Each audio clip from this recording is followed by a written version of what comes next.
الحمدللہ وحدہ لا شریک لہ والصلاۃ والسلام علی من لا نبی بعدہ۔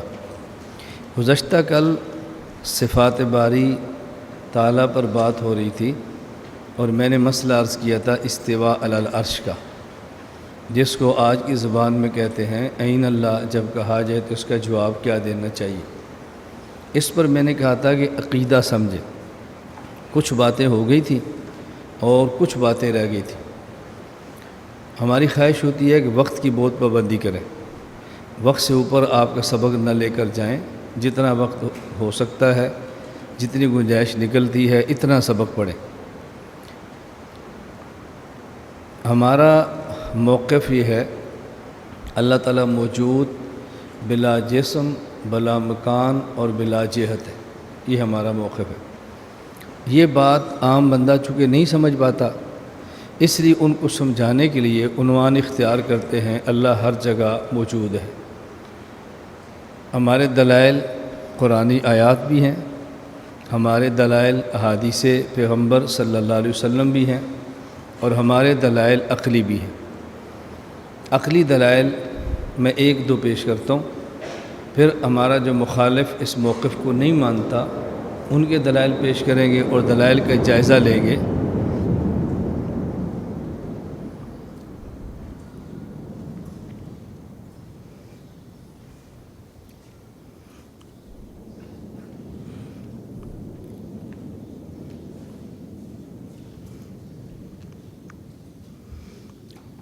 یہ بات آپ لوگ ہمیشہ یاد رکھیں، بجلی آئے بجلی جائے، شور شروع ہو جائے شور کم ہو جائے، کبھی بھی ناراض نہیں ہونا، کبھی بھی چہرے پر شکن نہیں پڑنے چاہیے۔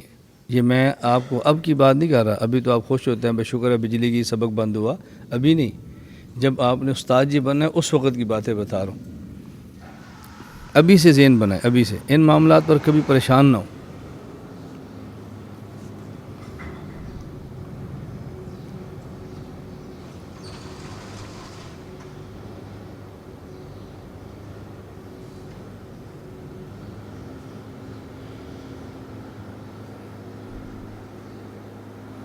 یہ جو ساتھی پیچھے بیٹھے ہیں نا، آپ آگے آ جاؤ، وہ جو پیچھے بیٹھے ہیں جن کی جگہ نہیں ہے وہ یہاں پر آ جاؤ، جن کے پاس جگہ نہیں ہے پیچھے آگے آنا چاہیے تو ادھر آ جاؤ، ادھر آنا چاہیے ادھر آ جاؤ، درمیان میں جگہ خالی ہے بے شک یہاں پہ آ جاؤ۔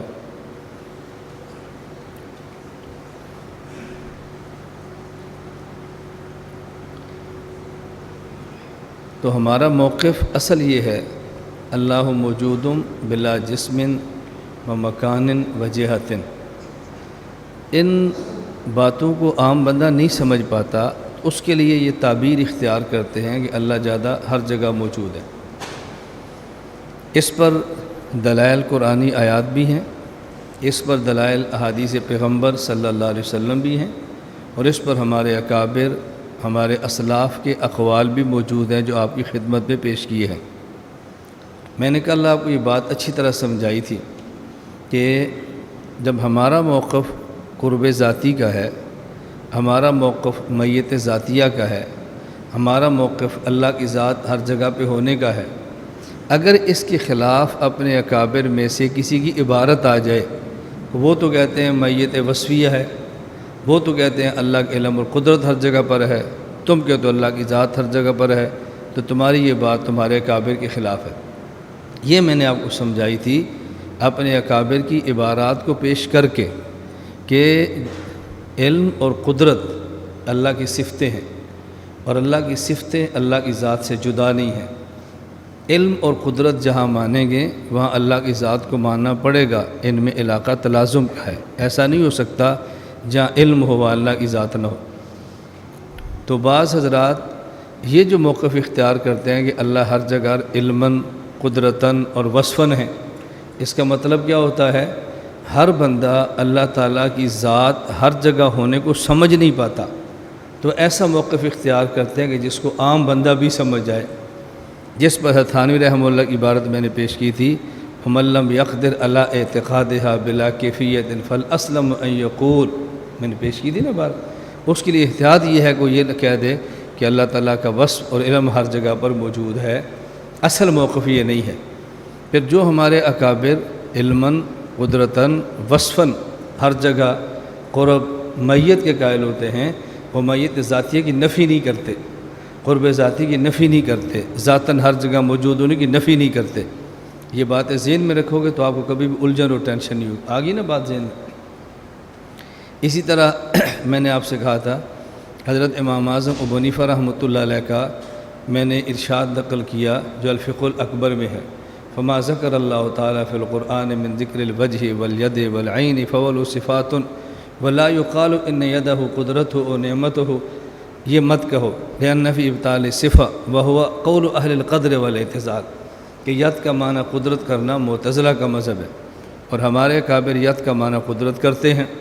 اب کو بندہ اعتراض کرے گا کہ تمہارا امام ابو حنیفہ کے تمہارے امام کا موقف اور ہے، تمہارے بزرگوں کا موقف اور ہے، تمہارے بزرگ امام حنیفہ کی تقلید نہیں کرتے۔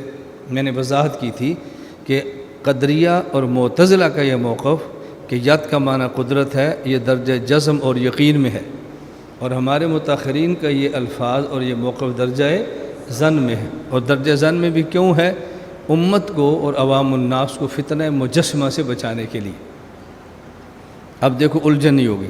اسی طرح میں نے ایک بات واضح کی تھی کہ ید کا معنی ہاتھ کرنا اور پھر کہنا اللہ کے لیے ہاتھ ہے جیسے اللہ کی شان کے لائق ہے، یہ موقف غیر مقلدین کا ہے۔ ہمارے حضرات جو کہتے ہیں نا ید اللہ فوق ایدیہم، اللہ کا ہاتھ ان کے ہاتھوں کے اوپر ہے، اور ہاتھ کیسا ہے؟ کما یلیق بشانہ، وہ بسا اوقات درسگاہ میں بیان کرنے میں ترتیب ٹھیک نہیں رہتی یا سمجھنے میں صحیح ترتیب نہیں بنتی، تو ہم تھوڑا سا ہٹ جاتے ہیں۔ ہمارا موقف کیا ہے کہ ید کا معنی ید ہے، ید کا معنی، لیکن ید کما یلیق بشانہ، جب آپ ید کا معنی ہاتھ کرو گے اور پھر کما یلیق بشانہ کہو گے تو یہ موقف غیر مقلدین کا ہو جائے گا، اور ید کا ترجمہ ہاتھ نہ کریں، ید کا ترجمہ ید ہو کما یلیق بشانہ ہی، اب یہ موقف ہمارا ہوگا، غیر مقلدین کا نہیں ہوگا۔ عام آدمی سمجھتا ہے ید کا معنی ہاتھ کریں، ید کا معنی یاد کریں، بات تو ایک ہی ہے نا، بات ایک نہیں ہے۔ جب آپ نے ید کا معنی ہاتھ کیا تو آپ نے اس صفت کا حقیقی معنی بیان کر دیا ہے، اور جب آپ نے ید کو ید ہی کہا تو آپ نے التفویض والا متقدمین کا موقف اختیار کر کے اس کے معنی کو اللہ کے سپرد کر دیا ہے۔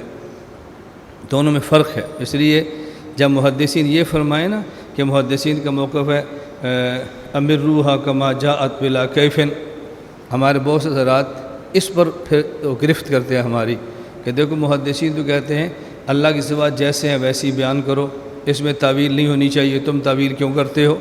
ہم نے کہا بھی تعویل کرتے ہیں ہم نہیں، متاخرین، اور کرتے ہیں درجہ ظن میں امت کو فتنے سے بچانے کے لیے، اس لیے جو امروہا کما جات کہتے ہیں وہ بھی ٹھیک ہے، اور جو درجہ ظن میں تعویل کرتے ہیں امت کو فتنہ مجسمہ سے بچانے کے لیے وہ بھی ٹھیک ہے۔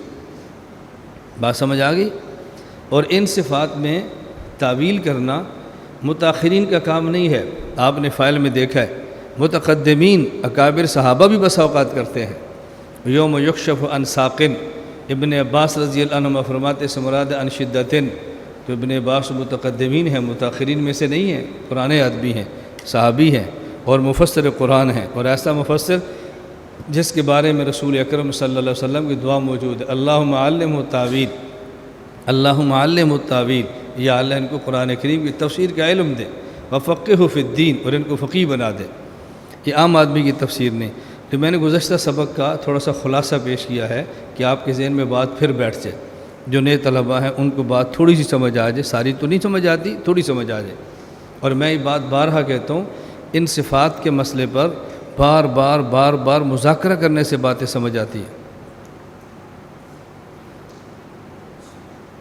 آپ کچھ نہ کہو نا، میں نے سبق روکا ان کے لیے، آپ نے پھر ان کو چھیڑ دیا۔ میں متوجہ نہیں کر رہا، بھی وہ دیکھ رہے ہیں، ان کو تھوڑی دیر دیکھ رہے، تم نے پھر انگلی مار کے ان کے دیکھنا ختم کرا دیا۔ میں نے کئی بار کہا میں سبق روکتا ہوں، اور یہ بات میں اس لیے کہتا ہوں، کل آپ نے استاد بننا ہے، اس باتوں کو آپ سمجھیں، بات سمجھ۔ بعض سادہ سبق میں چھوٹی بات پہ ڈانٹتے ہیں، اور بعض ڈانٹتے نہیں، طلباء کی رعایت کرتے ہیں، دونوں آپ کے استاد ہیں۔ اب آپ کے لیے کون سی ادا موافق ہے وہ آپ نے فیصلہ کرنا ہے۔ میں یہ نہیں کہتا فلاں کی اقتدا کرو، فلاں کی نہ کرو، بس آپ نے کون سا کرنا اس پر خیال کرو۔ ان دنوں میں ہمارے پاس وقت بہت کم ہے، بہت تھوڑے دن ہیں، اور بہت ساری باتیں میرا دل کرتا ہے بیان کرنے کو۔ جیسے ابھی یہ بات آئی تو اگر وقت ہوا تو میں کسی وقت مغرب کے بعد اس عنوان کو چھیڑوں گا۔ عنوان کیا ہے؟ اگر ایک مسئلے پر ہمارے اکابرین دو حصوں میں بٹ جائیں، ایک کی رائے کچھ ہے، دوسری کی رائے کچھ ہے، ہم کون سی رائے لیں؟ ایک کہتے ہیں ڈیجیٹل کیمرے کی گنجائش ہے، کہتے ہیں گنجائش نہیں، ہم کون سی رائے لیں؟ ایک کہہ رہا ہے کہ بینکنگ کے نظام میں موجودہ گنجائش ہے، دوسرا کہتا ہے نہیں ہے، ہم کون سی رائے لیں؟ اعتدال کا رستہ، دونوں اکابر بھی نہ چھوٹے، دونوں سے تعلق بھی رہے، اور ہم رائے کون سی لیں؟ بات سمجھ آ رہی؟ یہ مستقل سمجھانے والا ہے، اور میں اپنے تخصصات میں طلباء کو نمبر وار یہ چیزیں سمجھاتا ہوں۔ اس لیے میں کوئی دعویٰ تو نہیں کرتا، لیکن جو شخص میرے یہاں تخصص کر کے آئے اور بعد میں میرے رابطے میں رہے، رابطہ چھوڑ دے تو میں نہیں کہتا، رابطے میں رہے، آپ دیکھنا اس کے مزاج میں اعتدال کیسے ہوتا ہے، کبھی فرقے اور فتنے کا سبب نہیں بنے گا، آپ اس کی عملی زندگی دیکھنا کیسے نظر آئے گی۔ یہ جو ہمارے یہاں ایک تصور تھا نا کہ مناظر پھڈے باز ہوتے ہیں، شرارتی ہوتے ہیں، امت میں فتنہ ڈالتے ہیں، بحمداللہ تعالیٰ ہم نے اس تصور کو بدل دیا۔ یہ بات غلط ہے کہ پھڈے باز ہوتے ہیں، پھڈے بازی کیسے ہو سکتی ہے؟ امام حنیفہ سے بڑا مناظر کون ہوگا؟ پھڈے بازی کیسے ہو سکتی؟ خیر، تو میں نے گزشتہ سبق کا کچھ خلاصہ پیش کیا۔ استواء کے بارے میں عرض کر رہا تھا، عقلی دلائل 2-3 سماعت فرما لیں، باقی فائل میں لکھ۔ نمبر 1، اگر اللہ تعالیٰ کو عرش پر مانے تو سوال ہوگا کہ عرش مخلوق ہے جو ازل سے نہیں ہے، اللہ خالق ہے جو ازل سے ہے۔ اگر اب اللہ عرش پر ہے تو جب عرش نہیں تھا پھر اللہ کس چیز پر تھا، پھر کیا مکان تھا؟ یہ اعتراض ہمارے اوپر نہیں ہے، کیوں؟ ہم اللہ کو عرش پہ مانتے ہی نہیں ہیں، تو جب عرش نہیں تھا پھر بھی موجود بلا مکان تھے، جب عرش ہے پھر بھی موجود بلا مکان ہے، عرش نہیں ہوگا پھر بھی موجود بلا مکان ہوگا، اس میں کیا فرق پڑتا ہے؟ دوسری دلیل آپ سمجھیں، اگر اللہ تعالیٰ کو عرش پر مانے تو سوال یہ ہے، اگر اللہ تعالیٰ عرش پر بیٹھے ہیں تو کیا عرش کے برابر ہیں؟ محاذات، جتنا عرش اتنے اللہ ہیں، محاذات میں ہیں۔ نمبر 2، اللہ تعالیٰ بڑے ہیں، عرش چھوٹا ہے۔ نمبر 3، عرش بڑا ہے، اللہ تعالیٰ چھوٹے ہیں۔ آپ کون سی رائے اختیار کریں گے؟ چوتھی کوئی صورت نہیں ہے، 3 صورتیں ہیں، یا محاذات کے اندر ہوں، یا اللہ تعالیٰ بڑے ہوں، یا عرش بڑا ہو۔ اگر آپ کہتے ہیں کہ اللہ تعالیٰ عرش کے محاذات میں ہیں، عرش اور اللہ تعالیٰ خدا نخواستہ نقل کفر نباشت یہ برابر ہیں، تو اس کا مطلب یہ ہے کہ عرش چونکہ محدود ہے، مخلوق جو ہوا، تو اللہ عرش کے برابر ہے تو محدود ہوئے، جبکہ اللہ محدود نہیں بلکہ اللہ غیر محدود ہے۔ اگر آپ نے سلم العلوم پڑھی ہے تو سلم شروع یہاں سے ہوتی ہے، سبحانہ ما اعظم شانہ لا یحد ولا تصور، یہاں سے شروع ہوتی ہے۔ یہ میں تھوڑی بات اس لیے کرتا ہوں کہ منطق کو چھوڑو مت، اس کو پڑھو، خیر بات مت کہو، تھوڑا سا تعلق رکھو، اس کو بالکل مت چھوڑو۔ کبھی وقت ملے خارجی وقت میں کسی معقولی استاذ کے پاس جا کر تھوڑی سی پڑھ لو، منطق کے پڑھنے سے بندے کا حافظہ ٹھیک ہوتا ہے، دماغ مضبوط ہوتا ہے، اور عقلیات میں بات کرنے کا ذوق پیدا ہوتا ہے۔ نمبر 2، اگر آپ کہتے ہیں نہیں اللہ تعالیٰ بڑے ہیں، عرش چھوٹا ہے، تو اس کا معنی یہ ہوا الیاذ باللہ اللہ تعالیٰ کی ذات کا کچھ حصہ عرش سے باہر ہے، کچھ عرش کے اندر ہے، تو تجزی ہو گئی نا، اجزاء ہو گئے، اور اجزاء یہ مرکب کے ہوتے ہیں، اور مرکب حادث ہوتا ہے، جبکہ اللہ تعالیٰ حادث نہیں بلکہ اللہ تعالیٰ قدیم ہے۔ اور کل میں یہ بات سمجھانے کی کوشش کر چکا ہوں کہ مرکب حادث کیوں ہوتا ہے۔ مرکب ہوتا ہے دو چیزوں سے بنے، 2 سے زائد سے بنے، 2 سے زائد سے بننے کے بعد پہلے یہ نہیں ہوتا پھر بنتی ہے تو مرکب ہوتا ہے نا، تو جو چیز پہلے نہ ہو پھر وجود ملے، اسی کو حادث کہتے ہیں۔ نمبر 3، عرش بڑا ہے، اللہ تعالیٰ چھوٹے ہیں، الیاذ باللہ، تو پھر ہمارا عقیدہ ہے اللہ اکبر، اللہ ہر چیز سے بڑا ہے، یہ عقیدہ ختم ہو جائے گا، اللہ محدود ہو جائے گا، ختم بھی ہوگا، محدود بھی ہوگا۔ اس لیے ہم عقیدہ اختیار کرتے ہیں اللہ تعالیٰ عرش پر صرف نہیں بلکہ اللہ تعالیٰ موجود بلا مکان، بلا جسم اور بلا کیفیت اور بلا جہت ہے اللہ تعالیٰ۔ نمبر 3، اگر آپ کہتے ہیں کہ اللہ تعالیٰ عرش پر ہے تو عرش اللہ کے لیے مکان بنا، اللہ اس کے لیے مکین بنے، اور یہ ضابطہ تکوینیہ ہے کہ مکان مکین سے بڑا ہوتا ہے۔ میں ضابطہ شرعیہ نہیں کہہ رہا، ضابطۂ عقلیہ نہیں کہہ رہا، ضابطۂ تکوینیہ ہے کہ اللہ کے مکان مکین سے بڑا ہوتا ہے، تبھی آدمی مکان میں رہ سکتا ہے۔ تو اگر اللہ عرش پر ہیں، عرش مکان ہوا، اللہ تعالیٰ مکین ہوئے، اور مکان مکین سے بڑا ہوتا ہے، پھر اس کا مطلب ہوگا عرش اللہ اکبر، جبکہ ہمارا عقیدہ ہے اللہ اکبر، اس سے اللہ کے بڑے ہونے کا عقیدہ ٹوٹ جائے گا۔ اس لیے ہم کہتے ہیں موقع بھی اختیار کرو کہ اللہ تعالیٰ عرش پر نہیں بلکہ اللہ تعالیٰ ہر جگہ پر ہیں۔ ہمارے موقع پر کچھ اعتراضات ہیں، وہ اعتراضات آپ سن لیں۔ میں وہ اعتراض بیان کرتا ہوں کہ جو اعتراضات چل رہے ہیں، جن اعتراضات کا آپ کو سامنا کرنے پڑے گا، اور پھر جواب کے لیے آپ کو الجھن نہ ہو۔ سب سے معروف، سب سے بڑا اور غیر مقلدین کی طرف سب سے اہم اعتراض یہ ہے، اگر اللہ تعالیٰ ہر جگہ پر ہیں تو کیا اللہ تعالیٰ بیت الخلاء میں بھی ہیں؟ الیاذ باللہ۔ اور یہ وہ اعتراضات جو ہیں جو میں نے اپنے کانوں سے سنے ہیں، اپنی آنکھوں سے پڑھے ہیں۔ اگر اللہ تعالیٰ عرش پر ہے تو کیا سینما میں بھی ہیں؟ اور بیان کے دوران، اللہ معاف فرمائے، بیان کے دوران ایک خطیب کہہ رہا ہے اللہ پاک ہر جگہ پر ہے، یار دیکھنا کہ میری کرسی کے نیچے تو نہیں ہے۔ الیاذ باللہ، الیاذ باللہ، اللہ ہم سب کی حفاظت فرمائے۔ یہ ایسی بحثیں ہیں کہ جس کو بیان کرتے وقت بھی انسان کے پسینے چھوٹتے ہیں۔ ہماری مجبوری ہے، اس کو بیان کی بغیر کوئی چارہ نہیں ہے۔ کلیجہ منہ کو آتا ہے، انسان ہمت نہیں کرتا خدا کی ذات کے بارے میں ایسی بحثیں کرے، لیکن نہ سمجھائیں تو پھر عوام کا عقیدہ بچے گا کیسے؟ نہیں سمجھائیں گے تو امت کو بچائیں گے کیسے؟ میرے درد کو سمجھیں، میں کیسے آپ کو سمجھاؤں؟ ہم الزام بھی سنتے ہیں، گالیاں بھی سنتے ہیں، اپنے خلاف بہتان بھی سنتے ہیں، اور پھر بھی لگے ہوئے۔ جب ہمیں اپنے ہی کہیں گے یہ کوئی عقیدہ بیان کرنے والا تھا، ان کو حیا نہیں آتی، خدا کی ذات کے بارے میں عوام میں ان نے زیر بحث بنایا ہوا ہے، کتنا مشکل ہے۔ اور ہم ایک لفظ اپنے خلاف پھر بھی نہیں بولتے، سنتے رہتے ہیں۔ کیوں؟ ہماری مجبوری ہے۔ اگر اس عقیدے کو یوں بیان نہیں کریں گے تو عوام کو بچائیں گے کیسے؟ بند کمرے میں بیٹھ جانے سے عوام نہیں بچتی، عوام کے در در پہ جا کر بچانا یہ ترتیب نبوت ہے، یہ ترتیب نبوت ہے۔ میں کیسے سمجھاؤں آپ کو؟ مجھے آپ 1.25 لاکھ انبیاء علیہ السلام میں سے کسی ایک نبی کا نام لے کر بتائیں جو عوام کے دروازے پر نہ گیا ہو، جو عوام کے پاس چل کر نہ گیا ہو۔ یہ ترتیب نبوت ہے۔ بہت ساری باتیں میں نے کل بھی کہا تھا، میں نہیں کہہ پاتا کہ آپ کا ہاضمہ بہت کمزور ہے، آپ نے کہہ کر دینی ہے اور اس کی بو پورے کراچی میں پھیلنی ہے، آپ سنبھال نہیں پاؤ گے اس کو۔ میرے ساتھ ہوتا ہے ایسے، بس اوقات میں چھوٹی سی بات کروں تو مجھے یہاں سے خطوط جاتے ہیں، کہیں گے تو میں کل آپ کو یہاں کا کچھ خط میں ساتھ لایا ہوں، میں آپ کو پڑھ کے سناؤں گا۔ میں کتنی باتیں سنتا ہوں، لیکن اللہ کے لیے خاموش رہتا ہوں کہ میں نے کام کرنا ہے، اور اس کام پر میں اتنی گالیاں سنتا ہوں آپ اندازہ نہیں کر سکتے، لیکن میں کبھی گالی کے جواب نہیں دیتا، بس ہنس کر ٹال دیتا ہوں۔ چھوڑو یار، اللہ کے لیے کام کرو۔ میں کبھی تخصص کے درمیان میسج طلباء سے یہ میسج پڑھا اور آپ اس میسج کو برداشت کر سکتے ہو؟ جو مجھے میسج ملتے ہیں میں قسم اٹھاؤں تو ہانے سے نہیں ہوں، میں کم از کم مسجد میں بیٹھ کر میسج آپ کو پڑھ کے نہیں سنا سکتا۔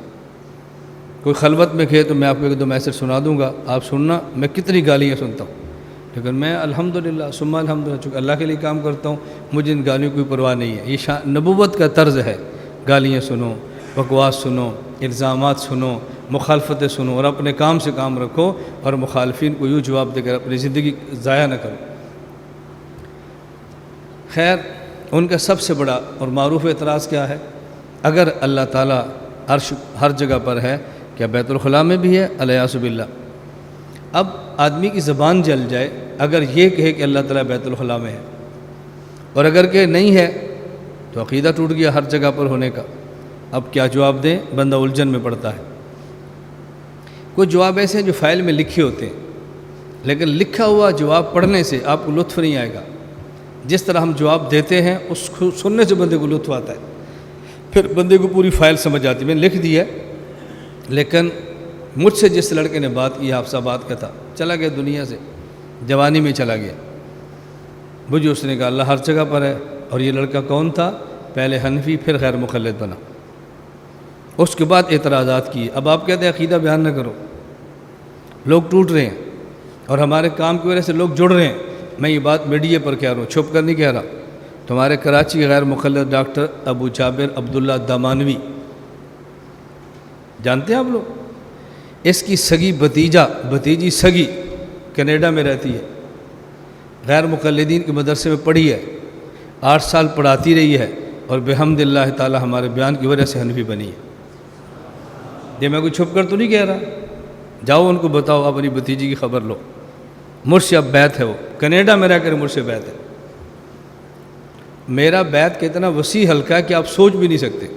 آپ کو نظر کیوں نہیں آتا کہ میں اپنے مرید کو مخصوص سٹائل نہیں دیتا؟ میں مخصوص سٹائل دے دوں نا تو آپ کو طلبہ میں پتہ چلے کہ مرشد بیت کتنے ہیں۔ کیوں؟ میرا ایک مزاج ہے، ترتیب نبوت پہ چلو۔ جب پیغمبر خاص سٹائل نہیں دیتے تو میں کون ہوتا ہوں دینے والا؟ میں کیوں پابند کروں بھئی آپ ٹوپی ایسی پہنو، پگڑی ایسی پہنو، صاف ایسے کرو؟ میں کیوں پابند کروں؟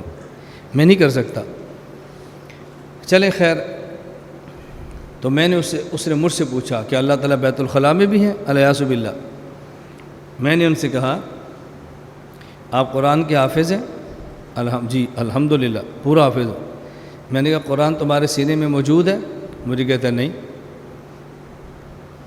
میں نے کہا محفوظ ہے؟ کہتا ہے جی ہاں۔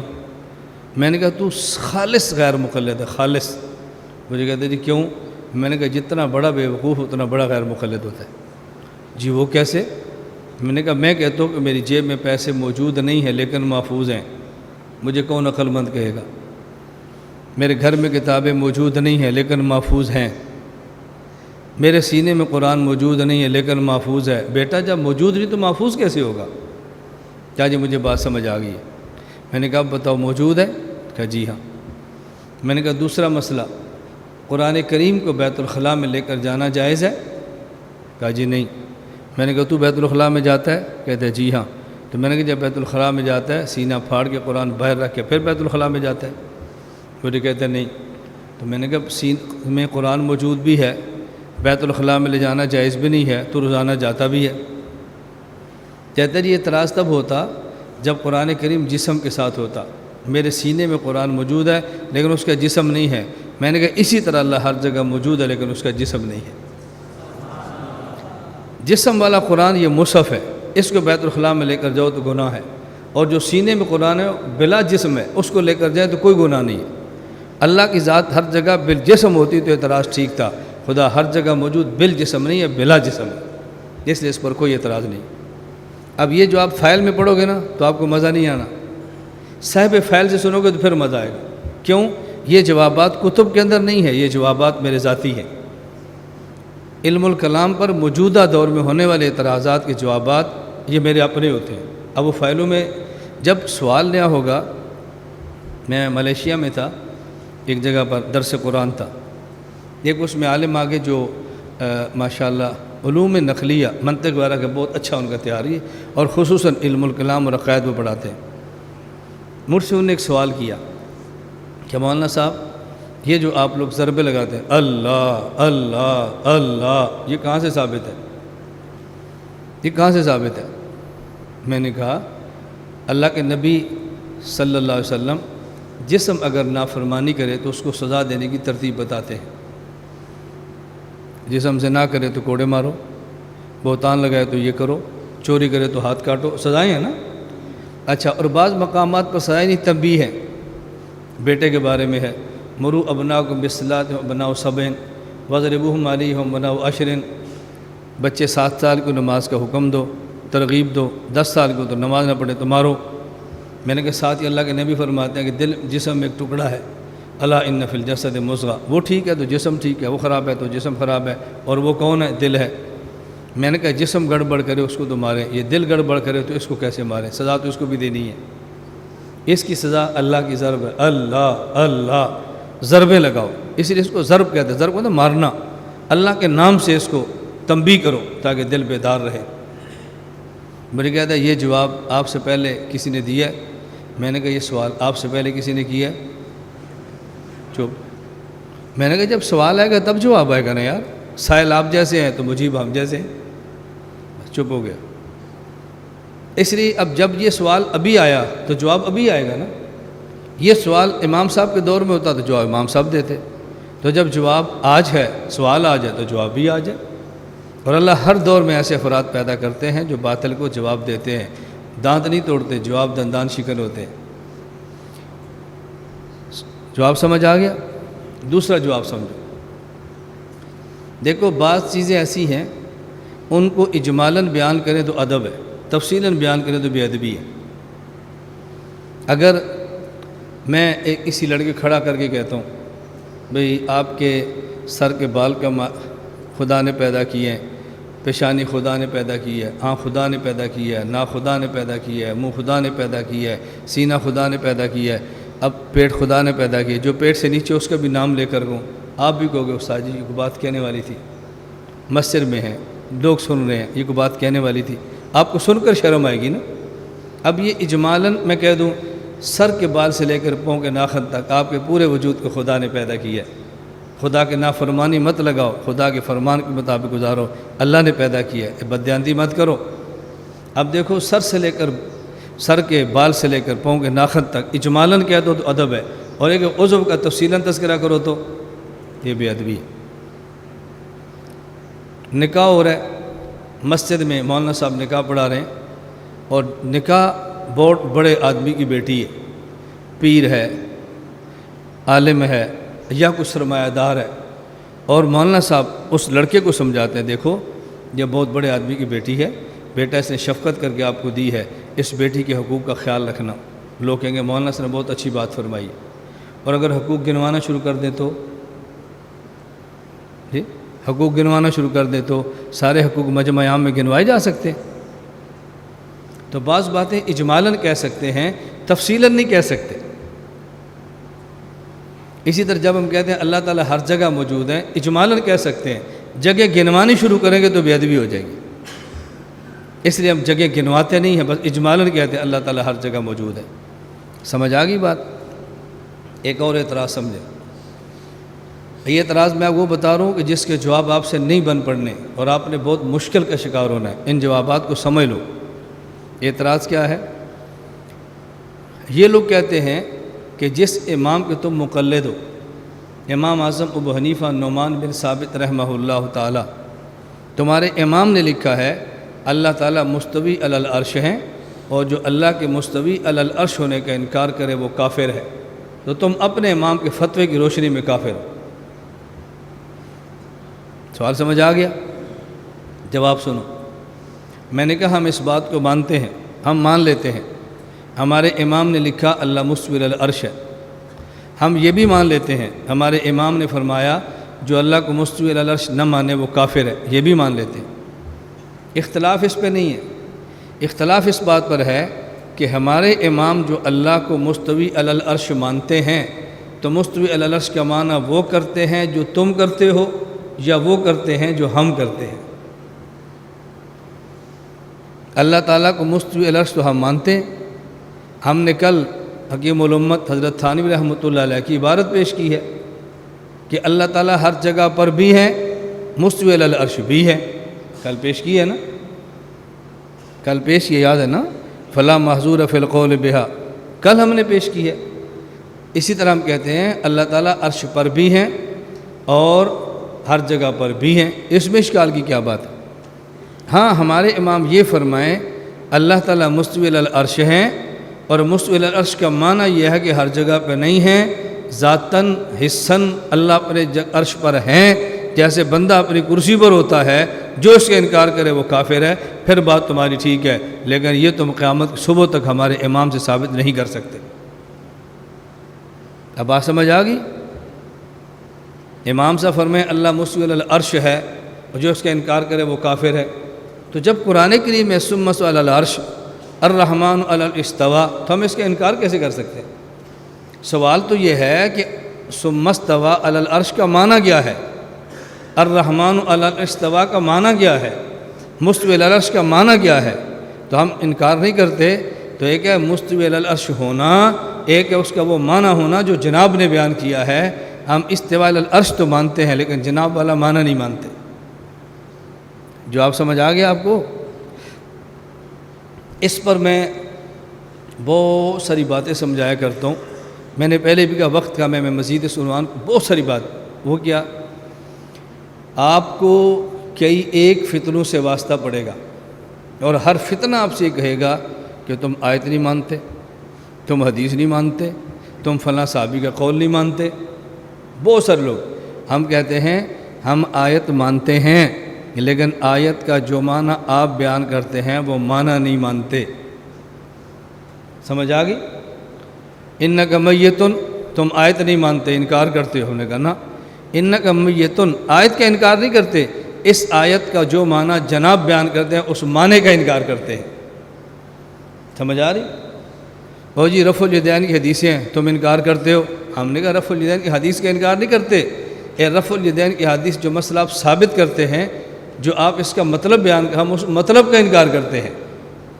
کسی آیت یا حدیث کا انکار کرنا اور ہے، اور اس آیت یا حدیث کا جو معنی جناب بیان کریں اس معنی کا انکار کرنا اور ہے.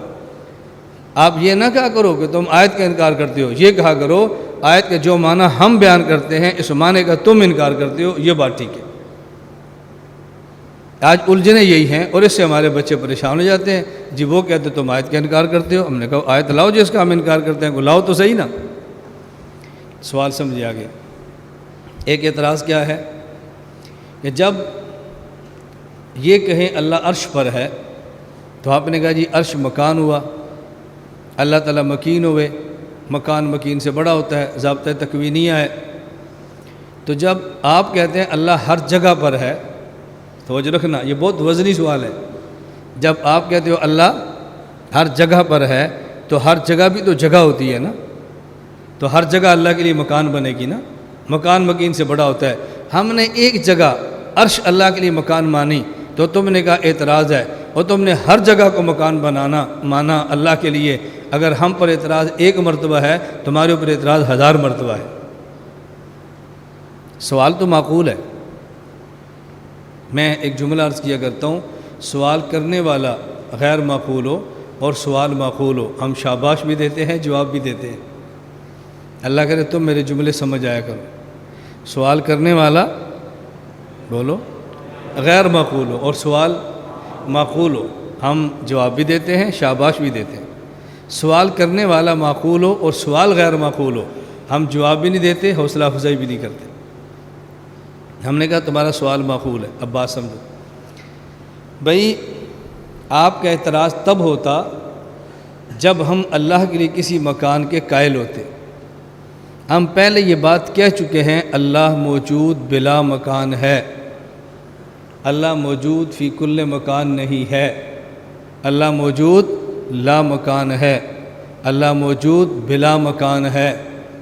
حکیم الامت مجدد الملت مولانا اشرف علی تھانوی رحمہ اللہ کا جملہ میں نقل کرنے لگا ہوں، جو امداد الفتاویٰ میں حضرت کا مستقل ایک مقالہ موجود ہے، اور اس کا نام میں نے ذکر کر دیا فائل کے اندر، تمہید العرش فرش فی تحدید العرش. حضرت جملہ ہے، حضرت کا یہ مستقل ایک مقالہ اس کے اوپر ہے. حضرت رحمۃ اللہ سے فرماتے ہیں یہ جو ہم کہتے ہیں اللہ ہر جگہ پر ہے، یہ تعمیم امکنہ، یہ تعبیر لامکان سے ہے. تعمیم امکنہ ہر جگہ، یہ تعمیم امکنہ، یہ تعبیر لامکان سے ہے. ہم مکان میں اتنی تعمیم کرتے ہیں گویا کہ وہ لامکان ہے، اور لامکان سمجھانا ہر بندے کو مشکل تھا، اس لیے ہم امکنہ میں تعمیم کر دیتے ہیں تاکہ لامکان بن جائے. سمجھ آ گئی بات؟ میں نے اس لیے آپ سے کہا تھا نا کہ آپ کو ہر سوال ہر جواب پوری گفتگو پہلی مرتبہ نہیں سمجھ آنی. الفاظ رٹ لو، الفاظ یاد کر لو، کچھ سمجھ جائیں گے، کچھ پھر سمجھیں گے، پھر سمجھیں گے، پھر سمجھیں گے، اور ایک وقت آئے گا کہ آپ باتیں سمجھیں گے. اس فائل میں بہت ساری صفات کی ایسی باتیں ہیں کہ جو فی الوقت آپ کو سمجھ نہیں آنی. مثلا ہم نے فائل میں ایک بات کی ہے، اللہ تعالیٰ کی صفات ذاتیہ کو بیان کرتے ہوئے قدرت کا تعلق محالات کے ساتھ اور واجبات کے ساتھ نہیں ہوتا، قدرت کا تعلق ممکنات کے ساتھ ہوتا ہے. یہ جملہ آپ سن لو اور یاد کر لو، پھر یہ دورہ کرو، پھر دورہ کرو، پھر دورہ کرو، پھر دورہ تحقیق المسائل کرو. مجھ سے بعض طلباء کہتے ہیں استاد چھٹیوں میں کیا کروں؟ میں کہ دورہ تحقیق المسائل کرو میرے پاس. وہ تو میں نے پچھلے سال کیا ہے. میں نے کہا تمہارے مدرسے میں کوئی لڑکا تبلیغ جماعت سے تعلق والا ہوگا؟ کہا جی ہے. میں نے کہا جب اس سال کے چلہ، وہ کبھی کہتا ہے میں نے پچھلے سال تو لگایا تھا، کبھی کہتا ہے ہر سال لگانا. اور آپ نے کیسے کہ پچھلے سال تو کیا تھا؟ تمہارے مدرسے میں کوئی لڑکا ہو کسی شیخ سے بیعت ہوگا، پچھلی چھٹیاں خانقاہ گزاری ہوگی، اور اس دفعہ شیخ سے کہتے میں نہیں آتا. کیوں؟ پچھلے سال تو میں آیا تھا.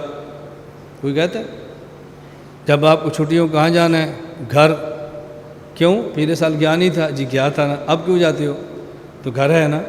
کہہ دو میں امی گھر نہیں ہوں گا، پچھلے سال تو آیا تھا۔ ایک ہم مسکین بچتے ہیں، آئندہ سال آپ پاس نہیں ہوں، کیوں؟ پچھلے سال تو آیا تھا۔ بھئی یہ جواب اوروں کو بھی دے دیا کرو، صرف مجھے کیوں دیتے ہو؟ میں اس لیے طلبہ سے کہتا ہوں، یہ میری باتیں ممکن ہے آپ کو بہت عجیب لگتے ہیں، میں آپ سے عرض کرتا ہوں، اگر آپ عقائد میں مہارت حاصل کرنا چاہتے ہیں، اگر اولا میں تو دورہ حدیث تک ہر سال مجھے 12 دن چھٹیوں کے دیں، پھر دورے کے بعد 1 سال دیں، پھر اپنے علاقے میں کام کریں۔ آپ علم الکلام کی سلطنت کے بے تاج بادشاہ نہ ہوئے تو پھر مجھے کہنا، لیکن جلد بازی نہ کرو۔ ایک دورے سے کیا ہوتا ہے؟ ایک دورے سے پر تو تعبیرات ہی سمجھ نہیں آتی، ایک دورے پر تو مسئلہ ہی سمجھ نہیں آتا، الجھنیں پڑتی ہیں۔ اس لیے میں کہتا ہوں بس سمجھو، یاد کرو، آہستہ آہستہ۔ علم الکلام عام فن نہیں ہے، یہ بہت مشکل فن ہے، لیکن اس پر میں اللہ کا بے حد شکر ادا کرتا ہوں، بے حد شکر ادا کرتا ہوں۔ اللہ پاک نے مشکل الفاظ کو آسان کرنے کا اللہ نے بہت فن دیا۔ مجھے یاد آیا، درمیان میں بات آ گئی، میں انشاءاللہ آخری دن حضرت شیخ سلیم اللہ خان رحمۃ اللہ علیہ کا میں ارشاد ان کی آواز میں نقل کروں گا، ان کی آواز میں نقل کروں گا، آواز میں۔ یہ بات ہے، شیخ میرے بارے میں فرماتے تھے کہ مغلق اور پیچیدہ عبارات کو آسان کرنے کا حل یہ خدا نے مولانا گھمن کو دیا ہے۔ ذالک فضل اللہ یؤتی من یشاء، اس سے پہلے میرے علم میں کوئی مثال نہیں۔ یہ میرے خلاف بہت جھوٹ پروپیگنڈا ہوا ہے، چھوڑ دو ان باتوں کو۔ میں حضرت شیخ کی تمہیں ریکارڈنگ سناؤں گا، جب شیخ نے خود کہا مولانا کے بارے میں میں نے کچھ نہیں کہا، ریکارڈنگ میرے پاس موجود ہے۔ میں انتشار سے امت کو بچانے کے لیے باتیں سامنے نہیں کرتا کہ بوسوں سے آپ متنفر ہو جائیں گے، میں خاموش ہوتا ہوں۔ میرے پاس حضرت کی ریکارڈنگ موجود ہے، آپ سنو گے، آپ کو کہ یار ہم کیا سنتے رہے، یہ کیا ہوا، ہم نے کیا سنا، ہوا گیا، لیکن میں خاموش رہا۔ مجھے پتہ ہے سائن کس کے چلتے رہے جو میرے خلاف تحریر دی، میں سمجھتا ہوں۔ چھوڑو، میں نے زبان بند کر لی ہے اللہ کے لیے، تم موج کرو، جتنا میرے بارے میں کہہ سکتے ہو کہ قیامت کے دن خدا کے دربار میں فیصلے ہوں گے کہ مظلوم میں ہوں یا مظلوم آپ ہیں، وہاں فیصلے ہوں گے۔ میں کبھی تمہیں درد بری داستانیں سنوں تمہارے کلیجے پھٹ جائیں۔ دارالعلوم دیوبند میرے بارے میں خط گیا، دارالعلوم دیوبند کہ اس کا بچیوں کا مدرسہ ہے اور وہاں بغیر پردے کے اندر جاتا ہے، اور ایک بچی نے کہا جی پردہ، کہا میں تمہارا باپ، باپ سے کیا پردہ ہوتا ہے۔ اس پر مفتیان علماء کے 10 خط ہیں پاکستان سے، اور میں جانتا ہوں کن کے 10 خط ہیں، میں وہ بھی جانتا ہوں، میں آج تک خاموش ہوں۔ وہ میرے پاس آتے ہیں، میں اتنا احترام کرتا ہوں، وہ سمجھتے ہیں بدھو کو پتہ بھی نہیں ہم نے اس کے خلاف کیا کیا۔ اس سے زیادہ صبر کی انتہا کیا ہو سکتی ہے؟ اور میرا بچیوں کا مدرسہ آپ آ کر دیکھنا، کسی اپنی عزیزہ کو داخلے کے لیے بھیجنا، یہ اساتذہ گواہ ہے۔ میرا مدرسہ ایسا ہے جہاں پر بشمول میرے کسی مرد کا کوئی سبق نہیں ہے۔ میرا مدرسہ ایسا ہے کہ میرا براہ راست معلمات سے رابطہ نہیں ہے، ان کے میرے درمیان میری 2 بیویاں ایک مدرسے کے اندر ہوتی ہیں۔ مہینے میں 1 دن پہلے اتوار کو بیان کرتا ہوں، وہ بھی مرکز مردوں کے پاس بیٹھ کے کرتا ہوں، اور وہاں تار کے ذریعے آواز آتی ہے۔ میں نے اتنا اہتمام پردے کا رکھا ہے، اور میرے خلاف خط لکھ کے گیا شیخ سلیم اللہ صاحب کو بھی، اور دارالعلوم دیوبند گیا ہے، اور جن نے لکھا میں ان کو بھی جانتا ہوں۔ میں نے آج تک زبان نہیں ہلائی اور آئندہ بھی نہیں ہلاؤں گا، اس پر خدا کی مدد اترتی ہے۔ مجھے ایک بار ہمارے اساتذہ ہیں، یہ بیچارے پریشان ہو جاتے ہیں، کبھی رو پڑتے ہیں۔ ایک دن اساتذہ نے کہا استاد جی آپ دفاع میں کیوں نہیں بولتے؟ میں نے کہا میرے پاس دلیل فضائل اعمال ہے، معروف سی کتاب ہے۔ حضرت ابو بکر صدیق اور ایک صحابی حضور کی مجلس میں ہیں، واقعہ ذہن میں آ گیا۔ صدیق اکبر خاموش ہیں، صحابی بول رہے ہیں۔ صدیق اکبر نے بول کے جواب دیا، رسول اللہ صلی اللہ علیہ وسلم کے چہرے پر ناگواری آ گئی۔ پوچھا حضور ناراض ہو گئے؟ فرمایا صدیق تو خاموش تھا، فرشتے دفاع کر رہے تھے، تو نے بولنے شروع کیا، فرشتے چلے گئے۔ میں نے کہا میں دفاع کروں، اس سے بہتر ہے ملائکہ دفاع کریں، اس سے بہتر ہے فرشتے دفاع کریں، میں خاموش ہوں۔ اب اس خاموشی پر کام کتنا پھیلا ہے آپ تصور نہیں کر سکتے۔ میں ابھی کارگزاریاں نہیں سنا سکتا۔ مجھے ایک مولوی مولانا شوکت نے ہندوستان سے میسج کیا، میرے پاس محفوظ ہے، پہلے نہیں لکھتے تھے، اب ہم نے کارگزاری لکھنا شروع کر دی۔ ایک نے میسج کیا، اس نے کہا مولانا میں جماعت میں تھا، سال میں چل رہا تھا، مجھے آپ کا ایک بیان ملا، پھر بیان مجھے بھیجا، کیا میں نے واپس اپنے گھروں میں بیان سنایا، میرے خاندان کے 39 افراد اہل حدیث حنفی آپ کے ایک بیان سے ہوئے۔ یہ چھوٹی باتیں نہیں ہیں۔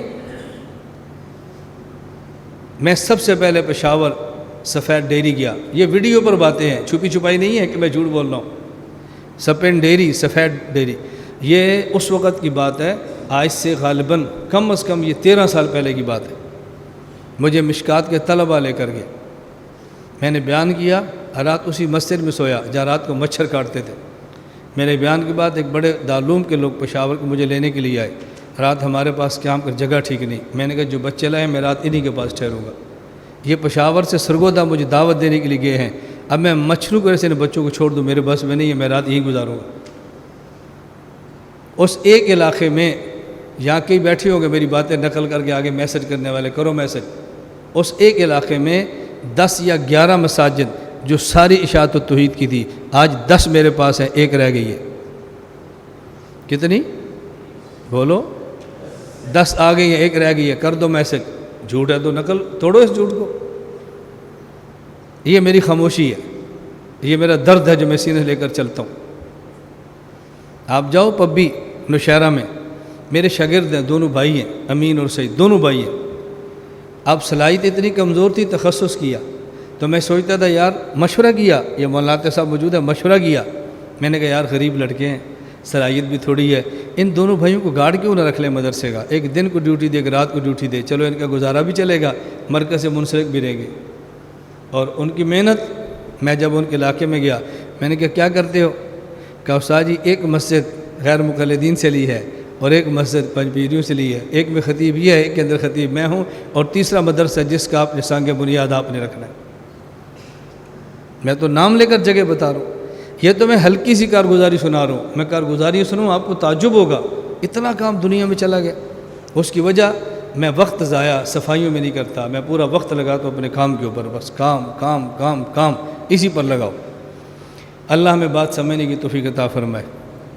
تو اعتراض اور جواب سمجھ آ گیا آپ کو؟ یہ اچھی طرح سمجھیں۔ غیر مقلدین کے اس مسئلے پر دلائل زیادہ مضبوط نہیں ہیں، بنیادی طور پر ان ایک آیت اور ایک حدیث جس پر زیادہ وہ زور دیتے ہیں۔ حدیث مبارک آیت کریمہ ثم استوى علی العرش الرحمن علی العرش استوى، کہتے ہیں ان آیات سے ثابت ہے اللہ مستوی علی العرش ہے۔ ہم کہتے ہیں اگر ان آیات سے اللہ کا مستوی علی العرش ہونا یعنی حقیقتاً عرش پر ہونا مان لیں تو دیگر آیات سے پھر اس آیت کا تعارض آئے گا، وَلِلَّهِ الْمَشْرِقُ وَالْمَغْرِبُ فَأَيْنَمَا تُوَلُّوا فَثَمَّ وَجْهُ اللَّهِ وَإِذَا سَأَلَكَ عِبَادِي عَنِّي فَإِنِّي قَرِيبٌ وَنَحْنُ أَقْرَبُ إِلَيْهِ مِنْ حَبْلِ الْوَرِيدِ مَا يَكُونُ مِنْ نَجْوَىٰ ثَلَاثَةٍ إِلَّا هُوَ رَابِعُهُمْ۔ ان آیات سے تعارض آئے گا، اور قرآن کریم کا فیصلہ ہے لَوْ كَانَ مِنْ عِنْدِ غَيْرِ اللَّهِ لَوَجَدُوا فِيهِ اخْتِلَافًا كَثِيرًا۔ آیات میں تعارض نہ ہونا دلیل ہے، یہ قرآن اللہ کی طرف سے ہے، اس کا معنی یہ کریں گے تو آیات سے تعارض ہوگا، اس لیے تعارض سے بچنے کا حل اس کا وہ معنی کرو کہ باقی آیات سے اس کا تعارض نہ ہو، تو یہ معنی کرنا ٹھیک نہیں ہے۔ باقی مراد کیا ہے؟ یہ متشابہات میں سے جس کا معنی اللہ کے علاوہ کوئی نہیں جانتا، اب کوئی اشکال نہیں ہے۔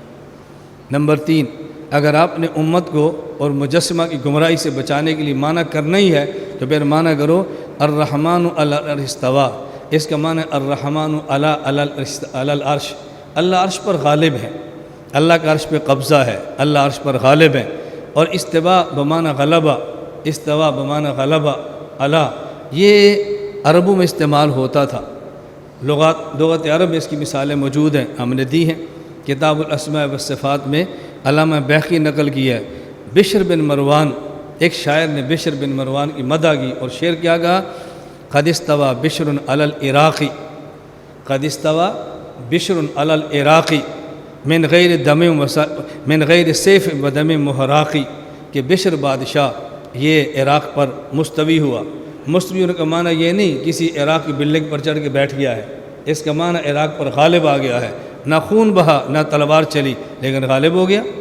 ایک دوسرا شاعر کہتا ہے فلما علونا واستوینا علیہم، جب ہم نے چڑھائی کی، واستوینا علیہم ہم ان پر غالب آ گئے، جعلناہم مرعا لنسرہم وطائر، ہم نے ان کی لاشوں کو پھینک دیا، گدھے اور پرندے اس کو نوچ رہے تھے۔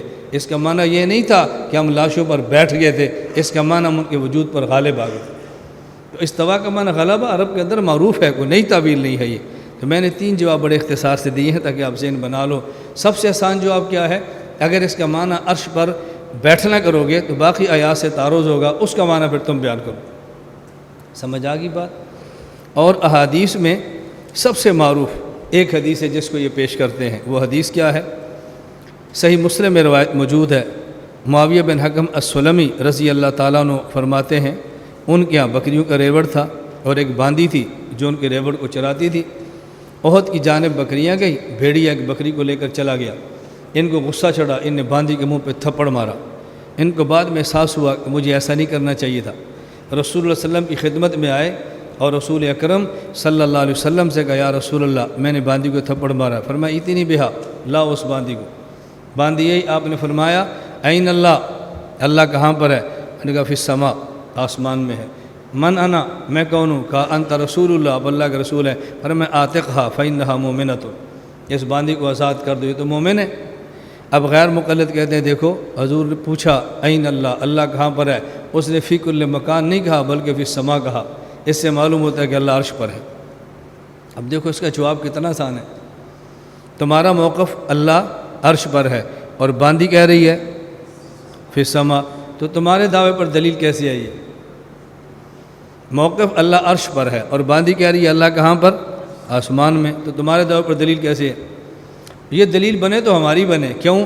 ہم ہر جگہ کہتے ہیں، ہر جگہ میں آسمان بھی شامل ہے، زمین بھی شامل ہے، عرش بھی شامل ہے، فرش بھی شامل ہے، تو ہماری دلیل بنی ہے، تمہاری کیسے بنی ہے؟ بات سمجھ آ گئی؟ اب آپ کہیں جی ہماری کیسے بنی؟ ہم تو ہر جگہ کہتے ہیں، وہ تو فی السماء کہہ رہی ہے۔ بات اچھی طرح سمجھنا، ہر انسان احکام کا مکلف بقدر عقل ہوتا ہے، جتنی عقل ہو اتنا ہی مکلف ہوتا ہے۔ یہ حکیم الامت تھانوی کے فیصلے جو میں عرض کر رہا ہوں، ہر انسان مکلف بقدر عقل ہوتا ہے۔ اس باندی کی اتنی عقل نہیں تھی کہ وہ یہ بات سمجھتی یا سمجھا سکتی اللہ ہر جگہ پر ہے، اتنا اس کو سمجھ آتا تھا کہ اللہ اوپر ہے، تو اس نے کہہ دیا اللہ اگر ہر جگہ پر ہے تو اوپر بھی تو ہے نا، عقیدے کے خلاف تو نہیں ہے۔ حکیم الامت تھانوی اس پر ایک مثال پیش کرتے ہیں۔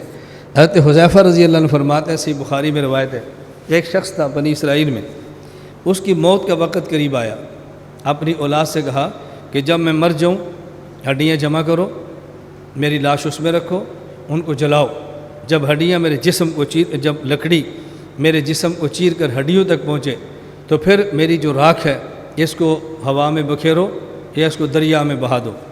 وہ مر گیا، اولاد نے اس کی جسم کو جمع کیا، جسم کو رکھا، لکڑیاں جمع کی، آگ لگا دی، جب راکھ ہو گیا دریا کے حوالے کر دیا۔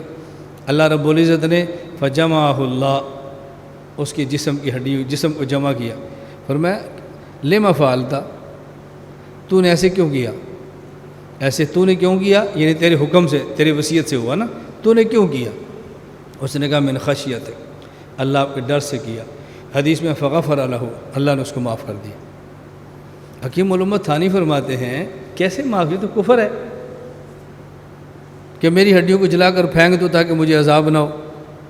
اس کا معنی وہ عذاب کا منکر تھا کہ جب ہڈیاں جل جائیں گی تو عذاب نہیں ہوگا، تو تقدیر کا منکر ہے، تو کیسے معاف کیسے کیا؟ حکیم الامت تھانی فرماتے ہیں انسان مکلف بقدر عقل ہوتا ہے، اس کی عقل یہ تھی کہ جب جسم ہوتا ہے تو اللہ عذاب دیتے ہیں، جب جسم نہیں ہوتا تو عذاب ہی نہیں دیتے، تو میرا جسم ختم کر دو تاکہ مجھے عذاب ہی نہ ہو۔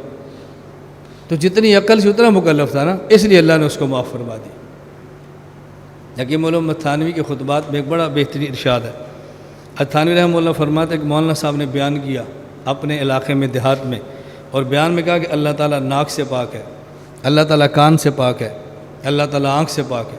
ایک دیہاتی تھا، وہ کھڑا ہوا الیاذ باللہ الیاذ باللہ، حکیم الامت تھانی فرماتے ہیں دیہاتی کھڑا ہوا، وہ کہتا ہے مولوی صاحب یہ اللہ ہے یا تربوز ہے؟ ہنسنا نہیں، کفر ہو جائے گا، ہنسنا نہیں، یہ اللہ ہے یا تربوز ہے؟ نہ آنکھ ہے نہ کان ہے، یہ ناک ہے، کیسی بات کرتے ہو؟ حکیم الامت تھانی فرمانے لگے اس بندے کو کافر نہیں کہنا۔ کیوں؟ اس کا دماغ اتنا تھا بھئی انسان و آنکھ نہ ہو کتنا عجیب لگتا ہے، اللہ اور آنکھ نہ ہو کتنا عجیب لگے گا، ایک بندے کا ناک نہ ہو کتنا عجیب لگتا ہے، اللہ کا ناک نہ ہو تو کتنا عجیب لگے گا۔ اس کا دماغ اتنا تھا وہ سمجھ نہیں پاتا تھا کہ خدا بغیر آنکھ کے ہو سکتا ہے، اس لیے اس کو یہ نہیں کہیں گے آنکھ، اس کو کہہ دیں گے آنکھ ہے جیسے اللہ کی شان کے لائق ہے۔ سمجھ آ گئی؟ اس پر کہتے ہیں جیسے اللہ کی شان کے لائق ہے، تاکہ اس کا ایمان بچ جائے، اس کی عقل اتنی ہے۔ تو جتنی اس باندی کی عقل اتنی مکلف تھی، بہرحال یہ دلیل ان کی بنتی نہیں ہے۔ تو ان کی یہ آیت اور یہ حدیث بڑی معروف دلیل ہے جو میں نے آپ کی خدمت میں پیش کی ہے۔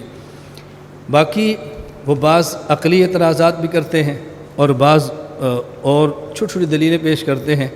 میں انشاءاللہ اس ایک دلیل پر تفصیل سے پھر بات میں نے کہا مغرب کے بعد کر دوں گا تاکہ آپ کے علم میں دلیل لمبی ہے۔ وہ کیا ہے کہ قرآن کریم کے اندر آتا ہے رفعہ اللہ الیہ۔ قرآن کریم میں اللہ رب العزت نے حضرت عیسیٰ علیہ السلام کو اپنے پاس اٹھا لیا، اپنی طرف اٹھا لیا۔ تو عیسیٰ علیہ السلام کو تو اللہ پاک نے آسمان کی طرف اٹھایا ہے، آسمان پر۔ تو جب آسمان کی طرف اٹھانے کو اللہ فرماتے ہیں اپنی طرف اٹھایا، تو اس کا معنی یہ ہے کہ اللہ اوپر ہے۔ سوال سمجھ آ گیا؟ وما قتلوہ وما صلبوہ، نہ یہودیوں نے قتل کیا، نہ یہودیوں نے سولی پر چڑھایا، ولکن شبہ لہم، ان کی شبیہ بنا دی گئی، وہ سولی پہ چڑھ گئی۔ اور اللہ نے عیسیٰ علیہ السلام کو کس طرف اٹھایا؟ الیہ، نا الیہ، اپنی طرف۔ تو عیسیٰ علیہ السلام کو اوپر اٹھایا تھا نا، اوپر اٹھانے کو اپنی طرف فرمایا۔ اس سے معلوم ہوتا ہے کہ اللہ تعالیٰ اوپر ہے۔ اس کا جواب امام فخر الدین رازی رحمہ اللہ فرماتے ہیں المراد الرفع الی موضع لا یجری فیہ حکم غیر اللہ۔ اوپر اٹھانے کا معنی ہے اللہ نے ایسی جگہ کی طرف اٹھایا جہاں اللہ کے علاوہ کسی اور کا حکم نہیں چلتا، اس لیے اس جگہ کو اپنی طرف نسبت فرما دی کہ وہاں حکم اللہ کے علاوہ کسی کا نہیں چلتا، اس لیے نہیں اللہ اوپر ہے۔ اللہ نے اپنی طرف اٹھایا، اس کا معنی یہ نہیں اللہ اوپر ہے، یعنی ایسی جگہ کی طرف اٹھایا جہاں اللہ کے علاوہ کسی اور کا حکم نہیں چلتا، معنی یہ ہے۔ اس پر میں انشاءاللہ مغرب کی بات کی مجلس میں بات کروں گا، چونکہ بات بہت اہم ہے، بہت اہم بات ہے۔ اس ایک بات کو آپ سمجھ گئے تو پھر آپ کو سمجھ آئے گا کتنے عقائد آپ کے حل ہوئے، کتنے مسائل سمجھ آئیں۔ میں انشاءاللہ اس پر مغرب کے بعد بات کر دیں گے۔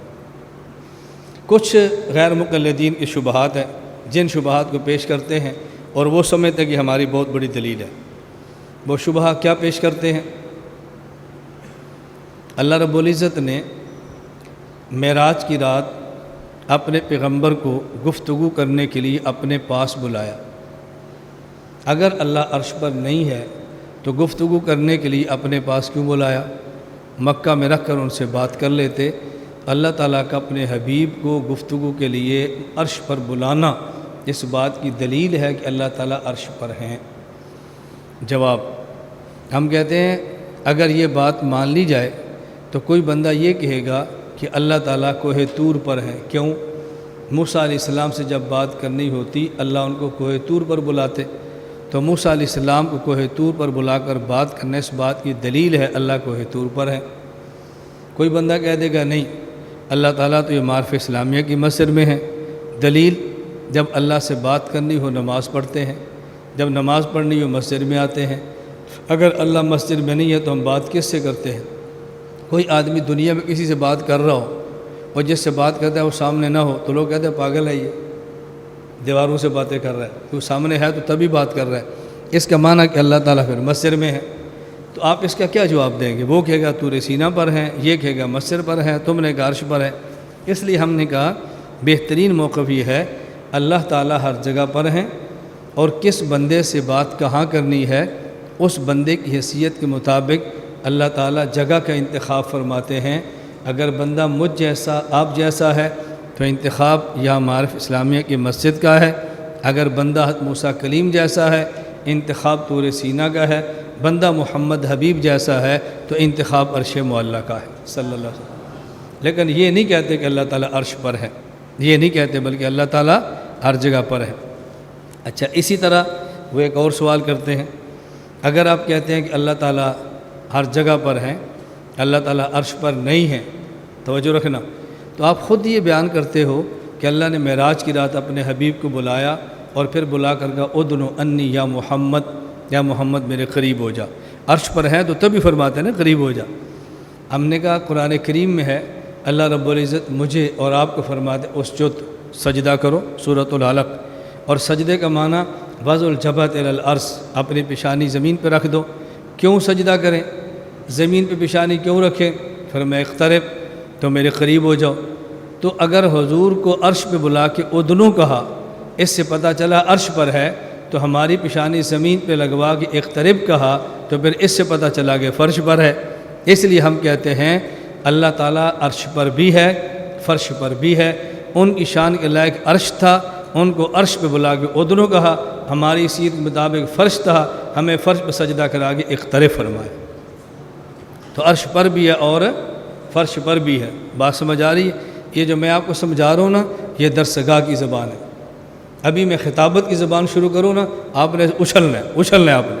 میں اللہ کا بہت شکر ادا کرتا ہوں، مجھے خدا نے درسگاہ کی زبان بھی دی ہے، مناظرے کی زبان بھی دی ہے، خانقاہ کی زبان بھی دی ہے، جہاد کی زبان بھی دی ہے، اور سیاست کی زبان بھی دی ہے۔ آپ میں سے جو عقیدت مند ہیں ان کو میری بات کا لطف آئے گا، جو عقیدت مند نہیں ہیں وہ تیسرے گیئر میں ہیں، اور انشاءاللہ 5واں گیئر لگ جائے گا، ان کی بھی سپیڈ تیز ہو جائے گی، ان کی بھی سپیڈ تیز ہوگی۔ ہم امت کی سپیڈ بڑھا رہے ہیں، عقیدت مند کی سپیڈ بھی ہوتی ہے، اور جو عقیدت مند اس کو بھی سپیڈ لگتی ہے۔ نہ نظر آئے تو آپ بیان کے بعد چہرے مورے دیکھنا، آپ کو سمجھ آئے گا کہ کون سے گیئر میں کون چل رہا ہے۔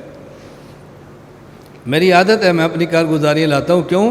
ہم مخالفین کی ڈر سے عقیدت مند کو محروم کیوں کریں بھائی؟ اپنے کو تو مال پورا دینا چاہیے، اور یہ اللہ کا شکر ہے۔ میں ساتھیوں کہا کرتا ہوں، میں ایک مرتبہ حسنین گیا تو مولانا طارق جمیل صاحب مجھے فرمان لگے، یہ تقریباً 6 سال پرانی بات ہوگی، کہتے ہیں میں نے آپ کا ایک بیان سنا ہے، آپ کے دلائل ماشاءاللہ زبردست ہیں، آپ کا لہجہ تھوڑا سا سخت ہے۔ میں نے کہا جو آپ نے بیان سنا وہ کس شہر کا تھا؟ کہتے ہیں جھنگ کا۔ میں نے کہا رائیونڈ کا تو نہیں تھا؟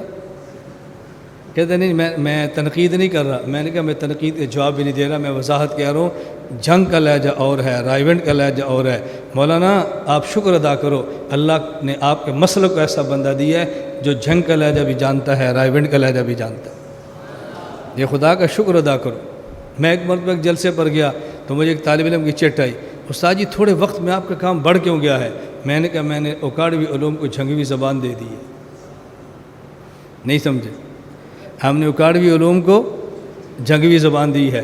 تم میں سے کوئی مولانا اکاڑوی کا مخالف ہے، کوئی مولانا حق نواز کا مخالف ہے، کوئی مولانا فضل الرحمان کا مخالف ہے، میں کسی کا مخالف نہیں ہوں۔ میں کہتا ہوں مولانا اکاڑوی میرے ہیں، مولانا فضل الرحمان بھی میرے ہیں، مولانا حق نواز بھی میرے ہیں، رائیونڈ بھی میرا ہے، جھنگ بھی میرا ہے، ڈی خان بھی میرا ہے، سب ہمارے ہیں۔ ہم کسی کو توڑ پیدا نہیں کرتے، تمہارا جی چاہتا ہے اٹھ جاؤ، جی چاہتا ہے بیٹھے رہو، تمہاری مرضی ہے، لیکن ہم جو بات کہتے ہیں منافقت کے ساتھ نہیں کہتے، جو بات دل میں اس کو سر عام کہتے ہیں۔ ہمارے سب ہیں، ہمارا کوئی مخالف نہیں ہے، میں ان سب کے پاؤں کی خاک کے برابر ہوں۔ آپ کبھی نہیں سنو کہ میں نے ان پر کبھی اعتراض کیا ہو، میں ہمیشہ ان سب کا دفاع کرتا ہوں۔ چھوٹوں کو اعتراض کرنا زیب نہیں دیتا، چھوٹوں کو دفاع کرنا چاہیے۔ دفاع کریں گے تو ہم قیامت کے دن وہاں ہوں گے جہاں پر یہ ہیں، اعتراض کریں گے تو وہاں ہوں گے جہاں پر معترض کھڑے ہوں گے۔ آپ نے فیصلہ کرنا ہے قیامت کے دن آپ نے کس صف کے اندر کھڑا ہونا ہے۔ ہماری اوقات کیا ہے، ہماری حیثیت کیا ہے بک بک کریں اپنوں کے خلاف؟ یہ سب ہمارے بڑے ہیں، یہ آپس میں ایک دوسرے کے خلاف کچھ بات کر بھی لیں ان کو حق ہے، ہمیں حق نہیں ہے۔ ہمیں اپنی زبان خاموش رکھنی چاہیے، ہمیں اپنی زبان بند رکھنی چاہیے۔ تو میری بات آپ کو سمجھ آ رہی ہے؟ دیکھو میں بات کھلی کہہ رہا ہوں، ویڈیو پہ ریکارڈ ہو رہی ہے، کوئی چھپ کر نہیں کہہ رہا، بند کمرے میں نہیں کہہ رہا۔ جو بات کہتا ہوں اللہ اعلان کہتا ہوں، جو نہیں کہتا وہ چھپ کر بھی نہیں کہتا۔ بعض لوگ میرے بارے میں جھوٹ بولتے ہیں۔ میں مانسیرا ایک جلسے پر تھا گیا، ایک مرتبہ پابندی، پھر پابندی، تھک گئے پابندیاں لگوا کے۔ الحمدللہ تعالیٰ ہم نے دل چھوٹا نہیں کیا، آج مانسیرا یوں ہے جیسے میرا سرگودا ہے۔ بہت پابندیاں لگوائی، میں نہیں ہٹا۔ خیر میں جاتا تھا، ایک اعتراض کر دیا ایک عالم کا نام لے کر کہ جی آپ نے فلاں مولانا صاحب حضرت شیخ القرآن آپ ان کے بارے میں بات کی ہے۔ میں نے کہا میری زبان جل جائے میں باتیں کروں، نہ میں خلوت میں کرتا ہوں نہ جلوت میں کرتا ہوں، جو کہتا ہوں سر عام کہتا ہوں۔ فلاں کے بارے فلاں میں کچھ نہیں کہتا، میں نے جو کہنا ہے سر عام کہتا ہوں، جو نہیں کہتا وہ چھپ کر بھی نہیں کہتا۔ یہ بزدل کا کام ہے، چھپ کر بند کمرے میں اعتراضات کرے اور کسی خلاف بک بک کرے۔ انشاءاللہ مجھے خدا نے زندگی کچھ سال مزید دی نا، میں اتنی بڑی جماعت تیار کر جاؤں گا کہ جو اپنے اکابر کی غلامی کرے گی، انشاءاللہ اپنے اکابر کا دفاع کرے گی، اپنے اکابر کے گن گائے گی، زبان جل لے اکابر کے خلاف بات کرے۔ آپ کبھی ہمارے یہاں تشریف لائیں، ہمارے اساتذہ ہیں، طلبہ ہیں، میں نے کہہ رکھا ابھی ہمارے ساتھ چل رہے ہیں تو اکابر کے خادم بن کے چلنا ہے، کبھی اکابر کے خلاف بولنا نہیں۔ سمجھ آ رہی گزارش آپ کو؟ میں اس لیے کہتا ہوں کہ آپ کو ذہن میں رکھنا چاہیے بھی ہم کون ہیں۔ خیر تو میں صرف یہ بات کہہ رہا تھا کہ اللہ کا شکر ہے، اللہ پاک نے ہمیں اس میں زبان عطا فرمائی، ہمیں الجھن نہیں ہوتی۔ آپ چاہو تو مسند حدیث پہ بٹھا دو، حدیث سنو، تفسیر پر بٹھاؤ، تفسیر سنو، دار الفتاح بٹھاؤ، کبھی بٹھا کر تو دیکھو نا، پھر آپ دیکھنا کہ فقہ پر بولتا ہے یا نہیں، تفسیر پہ بات کرتا ہے یا نہیں۔ اس پر ہم اللہ کا شکر ادا کرتے ہیں، اور اپنے پاس کوئی صفت ہو اس کو بیان کرنا، اگر یہ ریاکاری ہوتی تو سب سے بڑے ریاکار شیخ الحدیث مولانا زکریا ہوتے، جن نے آپ بیتی خود لکھوائی ہے۔ یہ سب سے بڑے ریاکار مفتی رشید لدھیانوی ہوتے، جنہیں انوار رشید خود لکھوائی ہے۔ یہ ریاکاری، اپنی کارگزاری بیان کرنا ریاکاری، یہ میں دفعہ دخل مقدر کرتا ہوں. کیوں؟ اٹھنے کے بعد آپ غیبت کر کے جرم کے مبتلا ہوں گے. میں پہلے وضاحت کر دیتا ہوں تاکہ آپ کو غیبت نہ کرنی پڑے. اور کیسے بچاؤں میں تمہیں؟ میں ساتھ ساتھ دلائل دے کر بچاتا رہتا ہوں کہ طلباء کا ذہن بنے اور ہم غیبت کی بیماری سے اللہ مجھے بھی بچائے، اللہ آپ سب کی حفاظت فرمائے. تو یہ ان کے چھوٹے چھوٹے اعتراض ہیں. ایک ان کا اعتراض کیا ہے؟ توجہ رکھنا. کہ جب بھی آدمی دعا کرتا ہے ہاتھ اوپر اٹھاتا ہے، اس سے معلوم ہوتا ہے کہ اللہ اوپر ہے. یہ ایسے اعتراضات ہیں جس کا جواب بہت مشکل ہوتا ہے.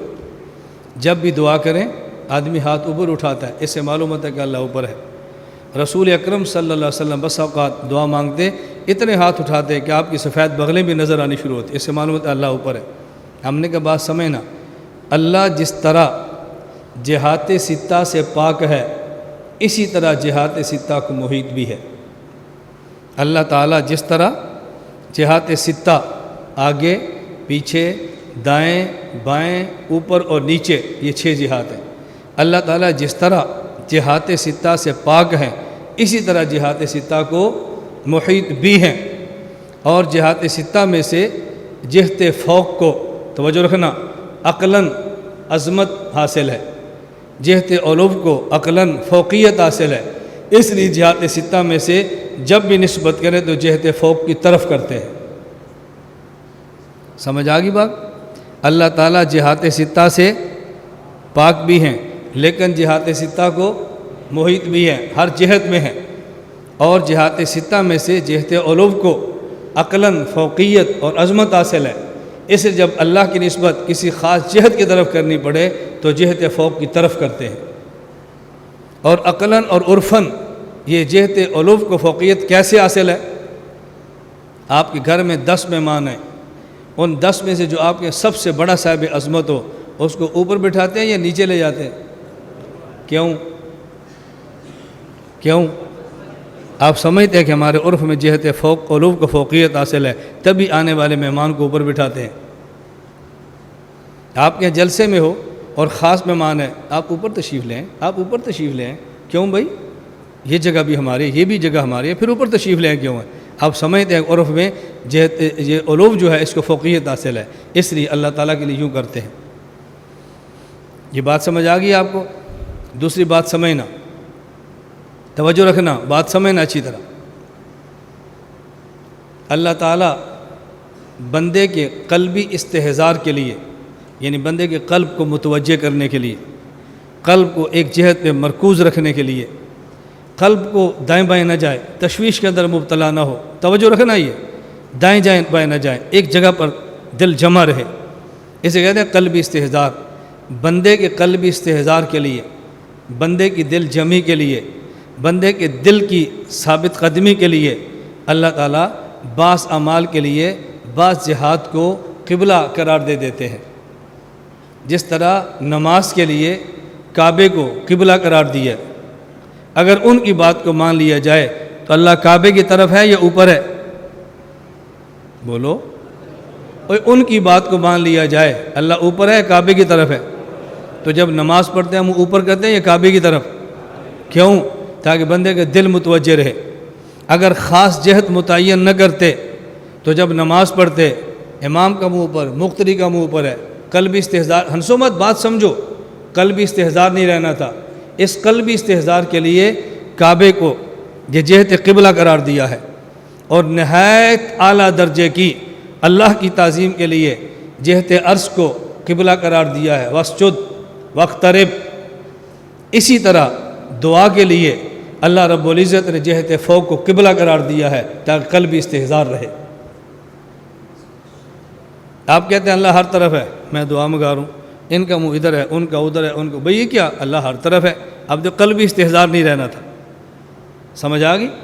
اللہ جہات ستہ سے پاک بھی ہے، جہات ستہ کو محیط بھی ہے. اور دعا کے لیے جہت فوق کو متعین کیوں فرما دی ہے؟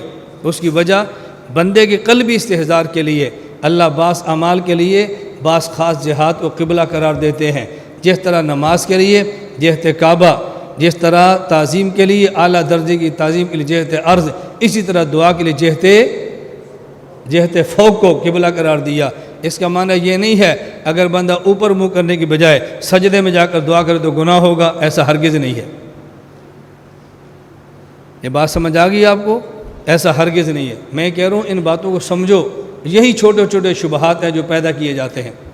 اور ہمارے دور کی بیماری کیا ہے؟ جو شبہات پیدا کرتے ہیں لوگ کہتے ہیں علامہ صاحب ہیں۔ کیا بات ہے؟ یہ کون ہے؟ علامہ صاحب۔ شبہ پیدا کر دیے نا۔ اور شبہات پیدا کرنا علامہ نہیں ہوتا، شبہات کو رد کرنا یہ علم ہوتا ہے۔ شبہات پیدا کرنے بہت آسان ہے، شبہات کو صاف کرنا بڑا مشکل ہے۔ ایک طالب علم ہے، سبق پڑھ رہا ہے، سبق کے دوران سو گیا۔ طلبہ زیادہ ہیں، یہ گرم گوشت کھا کر آیا ہے، اس کی جسم میں گرمی ہے، جب اٹھا تو نیچے پسینے کی وجہ سے قالین گیلا تھا۔ دوسرا کہتا ہے لگتا ہے اس نے پیشاب کیا۔ شبہ ہو گیا کہ نہیں؟ بولو، ہو گیا نا شبہ؟ یہ صفحے تو نہیں ہے، پورا ایک قالین بچھا ہوا ہے۔ ہم نے زور کی نماز پڑھ لی، یہ تو پیشاب ہے، اب دھو سارے قالین کو۔ اب بتاؤ یہ شبہ پیدا کرنا مشکل ہے یا قالین کو دھونا مشکل ہے؟ بولو۔ یہ اہل باطل کی علامے شبہات پیدا کرتے پھرتے ہیں، اور ہم جیسا آپ کا نوکر شبہات کو رد کر رہا ہے۔ شبہات پیدا کرنے بہت آسان ہے، شبہات کا رد کرنا بڑا مشکل ہے۔ تو میری بات سمجھ آ رہی ہے آپ کو؟ یہ باتیں اچھی طرح سمجھو، شبہات کو رد کرو۔ تو یہ ان کے چند ایک ایسے اشکالات ہیں جس پر سمجھتے کہ ہمارے پاس بہت بڑا علم ہے، اور دیکھو ہم نے منوا لیا کہ اللہ تعالیٰ ہر جگہ پر نہیں بلکہ اللہ عرش پر ہے۔ اللہ کہاں پر ہے؟ اونچی آواز سے، اللہ کہاں پر ہے؟ بولو کہاں پر ہے؟ ہر جگہ۔ اور ہر جگہ پر ہونے کے الفاظ میں نے اکابر کی کتب سے آپ کو ثابت کیے ہیں۔ کل کو تمہیں یہ کہے نا، اور میں بڑے دعوے کے ساتھ یہ بات کہتا ہوں، آپ میں جب بھی کوئی عقیدہ پیش کروں گا ہرگز میں اپنی طرف سے پیش نہیں کرتا، میں مسلک اہل سنت والجماعت احناف دیوبند کا خدا کی قسم محقق نہیں ہوں بلکہ ناقل ہوں۔ اس سے بڑی بات میں کہوں، میں محقق نہیں ہوں بلکہ ناقل ہوں۔ میں ہر مسئلے پر اکابر کو پیش کروں گا، پھر ان پر ہونے والے اعتراضات کے دفاع کروں گا اور جواب دوں گا انشاءاللہ۔ تو ہم تو اکابر کا دفاع کر رہے ہیں، اپنے عقیدے ہم نے کہاں سے گڑھنے ہیں؟ بال یہ مختصر سا دو چار باتیں رہ گئی تھی، میں نے کہا پیش کر دوں، باقی پھر کبھی تفصیل کے ساتھ پڑھ لیں گے۔ یہ آج آپ کے علم میں نا کہ دو ہمارے مسئلے چلنے تھے، ایک مسئلہ استوا کا اور دوسرا مسئلہ بار فہرست دیکھیے لکھا ہوا، دوسرا مسئلہ کیا ہے؟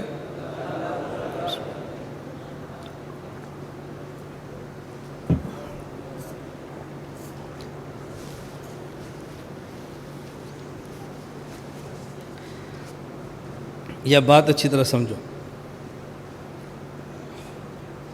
اللہ تعالیٰ کی ذات کو خدا کہنا جائز ہے۔ اللہ تعالیٰ کی ذات کو خدا کہنا جائز ہے، اور یہ موقف میرا نہیں ہے، میں لفظ بلفظ سنانے لگا ہوں صرف یہ بتانے کے لیے کہ یہ موقف کن کا ہے۔ لفظ خدا اللہ تعالیٰ کے صفاتی ناموں میں سے مالک اور رب کا ترجمہ ہے، اس لیے اس لفظ کو بغیر اضافت کے ذات باری تعالیٰ کے لیے استعمال کرنا جائز ہے۔ آپ کے مسائل اور ان کا حل، جلد نمبر 2 صفحہ نمبر 565۔ یہ کتاب کس کی ہے؟ حضرت علامہ محمد یوسف لدھیانوی شہید رحمۃ اللہ علیہ کی۔ اب اس کا معنی اللہ تعالیٰ کو خدا کہنا جائز ہے، یہ میں نہیں کہہ رہا، مولانا لدھیانوی شہید فرما رہے ہیں۔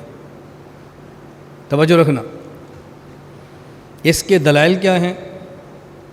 جو میری دلیل ہوگی میں اپنی کہہ کے نقل کروں گا، جو اکابر کی ہوگی آپ کو بتاؤں گا یہ ہمارے اکابر نے لکھا ہے اس پر ایک دلیل۔ اب یہ دلیل جو میں پیش کرنے لگا ہوں مولانا لدھیانوی شہید رحمۃ اللہ علیہ نے دلیل دی ہے، اور میں لفظ بلفظ سنا رہا ہوں، لفظ بلفظ، تاکہ آپ کا ذہن بنے دلیل کس کی ہے۔ فرماتے ہیں وَلِلَّهِ الْأَسْمَاءُ الْحُسْنَى فَادْعُوهُ بِهَا، اللہ تعالیٰ کے اچھے اچھے نام ہیں، ان ناموں سے اللہ کو پکارا کرو۔ اس آیت سے معلوم ہوا کہ اللہ تعالیٰ کے صفاتی نام بہت سارے ہیں جن کے ذریعے اللہ پاک کو پکارنا جائز ہے۔ ان صفاتی ناموں میں بعض ایسے بھی ہیں جن کا عربی زبان کے علاوہ دوسری زبانوں میں ترجمہ کیا جا سکتا ہے، جیسے لفظ رب، مالک۔ چنانچہ مولانا لدھیانوی شہید رحمہ اللہ فرماتے ہیں، اب حضرت کی تحریر شروع ہو رہی ہے، ذاتی نام کا ترجمہ تو کسی زبان میں بھی نہیں ہو سکتا، اللہ تعالیٰ کے جو صفاتی نام ہیں ان کا ترجمہ اور مفہوم دوسری زبانوں میں ادا کیا جا سکتا ہے۔ اس لیے اللہ تعالیٰ کو جو خدا کہا جاتا ہے یہ اس کے صفاتی نام مالک کا مفہوم ادا کرتا ہے۔ یہی وجہ ہے کہ خدا اللہ تعالیٰ کے سوا کسی کو نہیں کہا جاتا اور نہ ہی کہا جا سکتا ہے۔ اس لیے اللہ تعالیٰ کو خدا کہہ کر پکارنا سورہ اعراف کی اس آیت وَلِلَّهِ الْأَسْمَاءُ الْحُسْنَى فَادْعُوهُ بِهَا کے ذیل میں آتا ہے۔ موقف بھی مولانا یوسف لدھیانوی شہید کا ہے اور دلیل بھی مولانا یوسف لدھیانوی شہید کی ہے۔ دوسری دلیل سنو جو حضرت نے دی ہے، دوسری دلیل سنو۔ لفظ خدا حق تعالی شانو اس میں ذات اللہ کا ترجمہ نہیں، لفظ خدا فارسی کا لفظ ہے جس کا معنی مالک، صاحب، آقا اور واجب الوجود کے ہیں، غیاث اللغات میں ہے۔ خدا بضم بمعنی مالک و صاحب، چون لفظ خدا مطلق باشد برغیر ذات باری تعالیٰ اطلاق نہ کنند۔ کہتے ہیں خدا اللہ تعالیٰ کا جو صفت نام ہے نا مالک اور رب، اس کا ترجمہ ہے، توجہ رکھنا، میں ساتھ ساتھ تشریح کر رہا ہوں۔ اور جب لفظ خدا مطلق کہا جائے بغیر اضافت کے تو اس سے مراد صرف اللہ کی ذات ہوتی ہے، مگر در صورت کے بچیز مضاف شود چونکہ خدا و دا خدا و گفت اند کے خدا بمان آگے بات چل رہی۔ ہاں اگر لفظ خدا کی اضافت ہو جائے تو پھر خدا کے علاوہ اور پر بھی استعمال ہوتا ہے۔ کا خدا اس سے مراد ہے گھر کا مالک، گھر کا خدا۔ دا خدا اس کا معنی ہے گاؤں کا مالک، گاؤں کا خدا۔ اب نسبت ہو گئی ہے نا، جیسے ہم کہتے ہیں رب المال، رب البیت، اب تو اللہ کے علاوہ بھی ہے۔ جب کہا جائے نا رب، اب صرف اللہ کے لیے، اور جب کہ رب المال اب مخلوق کے لیے۔ جب فارسی میں اردو میں کہنا خدا صرف اللہ کے لیے، اور جب کہنا دا خدا اب اللہ کے لیے نہیں، اب گاؤں کا مالک اب انسان کے لیے۔ تو یہ فرماتے ہیں جب اضافت ہو جائے تو پھر اللہ کی ذات کے علاوہ بھی استعمال ہوتا ہے۔ و گفتہ اند کے خدا بمعنی خود آئندہ است، اور خدا اس کا معنی کیا ہے؟ کہتے ہیں خدا آئندہ است، خود آئندہ، خود بخود آیا ہے، بغیر کسی کے بنانے کے بنا ہے، بغیر کسی کے پیدا کرنے کے، خود بخود ہے، خود آئندہ است۔ چون مرکب است از کلمہ خود و کلمہ آ، یہ مرکب ہے دو لفظوں سے، کلمے سے، نمبر 1 خود اور نمبر 2 آ۔ آ کے صیغہ امر است از آمدن، آمدن فارسی کا لفظ ہے مصدر جس کا امر کیا ہے؟ آ۔ وظاہر است کے امر بترکیب اسم بمعنی اسم فاعل پیدا می کند، اور یہ فارسی زبان کا ضابطہ ہے کہ جب امر اسم کے ساتھ مل کر مرکب ہو تو معنی فاعل کا ادا کرتا ہے۔ اب خود آ کا معنی کیا ہے؟ خود بخود پیدا ہونے والا، خود ظاہر ہونے والا، جس کا وجود ذاتی ہو، کسی کا محتاج نہ ہو، اس میں فاعل بن گیا۔ وچوں حق تعالیٰ بظہور خود بدیگر محتاج نیست لہٰذا بئیں سفت خواندند، چونکہ اللہ تعالیٰ ظہور میں کسی کے محتاج نہیں ہے اس لیے خدا کہتے ہیں۔ بات سمجھ آ گئی؟ آگے پھر حوالہ دیا ہے از رشیدی و خیابان، یہ آگے حوالے دیے ہیں، علامہ راضی وغیرہ کی رائے پیش کی ہے۔ یہ میں نے ترجمہ آپ کے سامنے کر دیا۔ یہ بات سمجھ آ گئی آپ کو؟ اب حضرت اس کی پوری شرح استعمال فرما رہے ہیں، دیکھیں غیاث اللغات کی اس تصریح سے معلوم ہوا کہ لفظ خدا اپنے اصل معنی کے لحاظ سے حق تعالی شانو کا صفاتی نام ہے، یعنی وہ ذات پاک جس کا وجود اپنا ذاتی ہو اور وہ اپنے وجود میں کسی دوسرے کا محتاج نہیں، اس لیے اس لفظ کا اطلاق حق تعالی شانو کے علاوہ کسی دوسرے پر نہیں ہوتا۔ اور یہ کہ یہ لفظ عربی لفظ مالک اور رب کے ہم معنی ہے، جس طرح عربی میں لفظ رب مطلق بولا جائے تو اس کا اطلاق حق تعالیٰ کے سوا کسی کے لیے جائز نہیں، البتہ اضافت کے ساتھ استعمال کیا جائے، مثلا رب المال مال کا مالک، رب البیت گھر کا مالک، تو اس کا اطلاق دوسروں پر بھی ہوتا ہے۔ اسی طرح خدا کا لفظ جب مطلق بولا جائے تو اس سے مالک علی الاطلاق مراد ہوتا ہے اور وہ حق تعالی شانو کی ذات پاک ہے، اور جب یہ لفظ اضافت کے ساتھ بولا جائے جیسے کہ کا خدا گھر کا مالک، دا خدا گاؤں کا مالک، تو یہ لفظ اضافت کے ساتھ دوسروں کے لیے بھی استعمال ہوتا ہے۔ سمجھ آ گئی؟ آگے دیکھو نمبر 3، اب یہ بھی ہماری دلیل نہیں ہے۔ معرف القرآن 2 ہیں، ایک معرف القرآن مفتی محمد شفیع صاحب رحمۃ اللہ علیہ کی، اور ایک معرف القرآن مولانا محمد ادریس کاندری رحمۃ اللہ علیہ کی۔ عوامی طرز کے لیے مفتی شفیع صاحب رحمہ اللہ کی تفسیر بڑی مفید ہے، اور اگر آپ قرآن کریم کی تفسیر کو علم الکلام اور عقائد کی روشنی میں پڑھنا چاہو تو پھر مولانا محمد قادری کی معرف القرآن کا مطالعہ فرمائیں عقائد کے حوالے سے۔ حضرت فرماتے ہیں کسی شے کا وجود، یہ کل شیء خالق الا وجہ، اس آیت کے تحت کسی شے کا وجود ذاتی اور خود بخود نہیں۔ خدا کو خدا اس لیے کہتے ہیں کہ وہ خود بخود ہے اور اس کا وجود ذاتی ہے، اس کے سوا جو چیز بھی موجود کہلاتی ہے تو اس کا وجود خدا واجب الوجود کے سہارے سے ہے۔ اب یہ جو ہم نے خدا کو خدا کہنے پر دلائل پیش کیے، یہ ہمارے اکابر کے، ہمارے نہیں ہیں۔ موقع پیش کیا، یہ ہمارے اکابر کا ہے، ہمارا نہیں ہے۔ یہ چوتھی دلیل یہ میں نے پیش کیا، یہ کیا ہے کہ اللہ تعالیٰ کے صفاتی ناموں میں سے ایک صفت رب ہے اور بھی صفاتی نام ہے۔ تو جب اور صفاتی نام مثلا الرحمن، آپ اس کا ترجمہ انگریزی میں کرو گے تو جائز ہے۔ الرحیم، اس کا ترجمہ انگریزی میں کرو گے تو جائز ہے۔ تو سوال یہ ہے جب باقی صفاتی ناموں کا عجمی میں ترجمہ کر کے استعمال کرنا جائز ہے تو رب والی صفت، اس صفتی نام کا عجمی میں ترجمہ کریں گے تو یہ ناجائز کیوں ہوگا؟ اب سمجھ آ گئی بات؟ جس طرح وہ جائز اس طرح یہ بھی جائز۔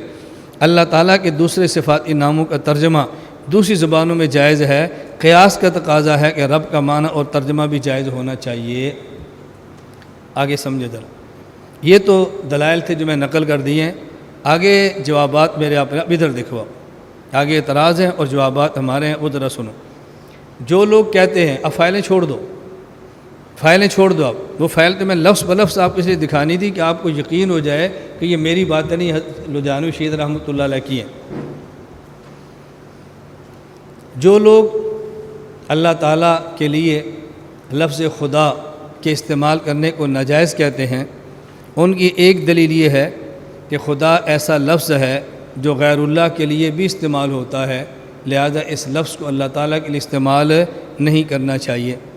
اس کا جواب ہم نے کہا جس طرح خدا غیر اللہ کے لیے استعمال ہوتا ہے، اسی طرح لفظ رب غیر اللہ کے لیے استعمال ہوتا ہے، پھر لفظ رب کا اطلاق بھی اللہ کے لیے جائز نہیں ہونا چاہیے۔ حضرت یوسف علیہ السلام کو جب زلیخا نے پھسلانا چاہا، گناہ کی دعوت دی، تو یوسف علیہ السلام فرمان لگے معاذ اللہ انہ ربی احسن مثوائی، تیرا شوہر میرا رب ہے، اس نے میرا بہت خیال رکھا ہے، میں بددیانتی نہیں کر سکتا۔ تو دیکھو انسان کو ربی فرمایا۔ نمبر 2، یہ سورہ یوسف آیت نمبر 23 ہے۔ نمبر 2، سورہ یوسف آیت نمبر 41۔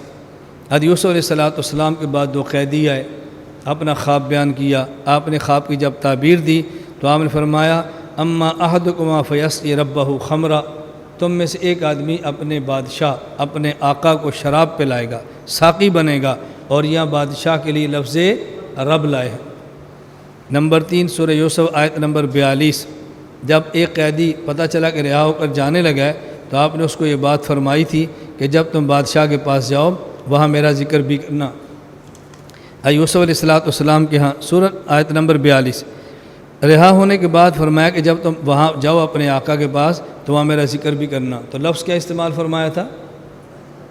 عند ربک، اپنے رب کے پاس، وہاں بھی رب استعمال کیا۔ یوسف علیہ السلام کے بعد جب بادشاہ نے بھیجا، سارا قصہ کھل گیا، یوسف بے گناہ ہے، کہ ان کو لے کر آؤ۔ یوسف علیہ السلام نے فرمایا ارجع الی ربک فاسألہ ما بال النسوۃ اللاتی قطعن ایدیہن، جاؤ اپنے رب سے پوچھو۔ تو رب سے مراد یہاں کون ہے؟ مالک اور بادشاہ۔ اگر خدا کو خدا اس لیے نہیں کہتے، غیر اللہ پر استعمال ہوتا ہے، پھر رب کو رب بھی نہ کہو، یہ غیر اللہ کے لیے استعمال ہوتا ہے۔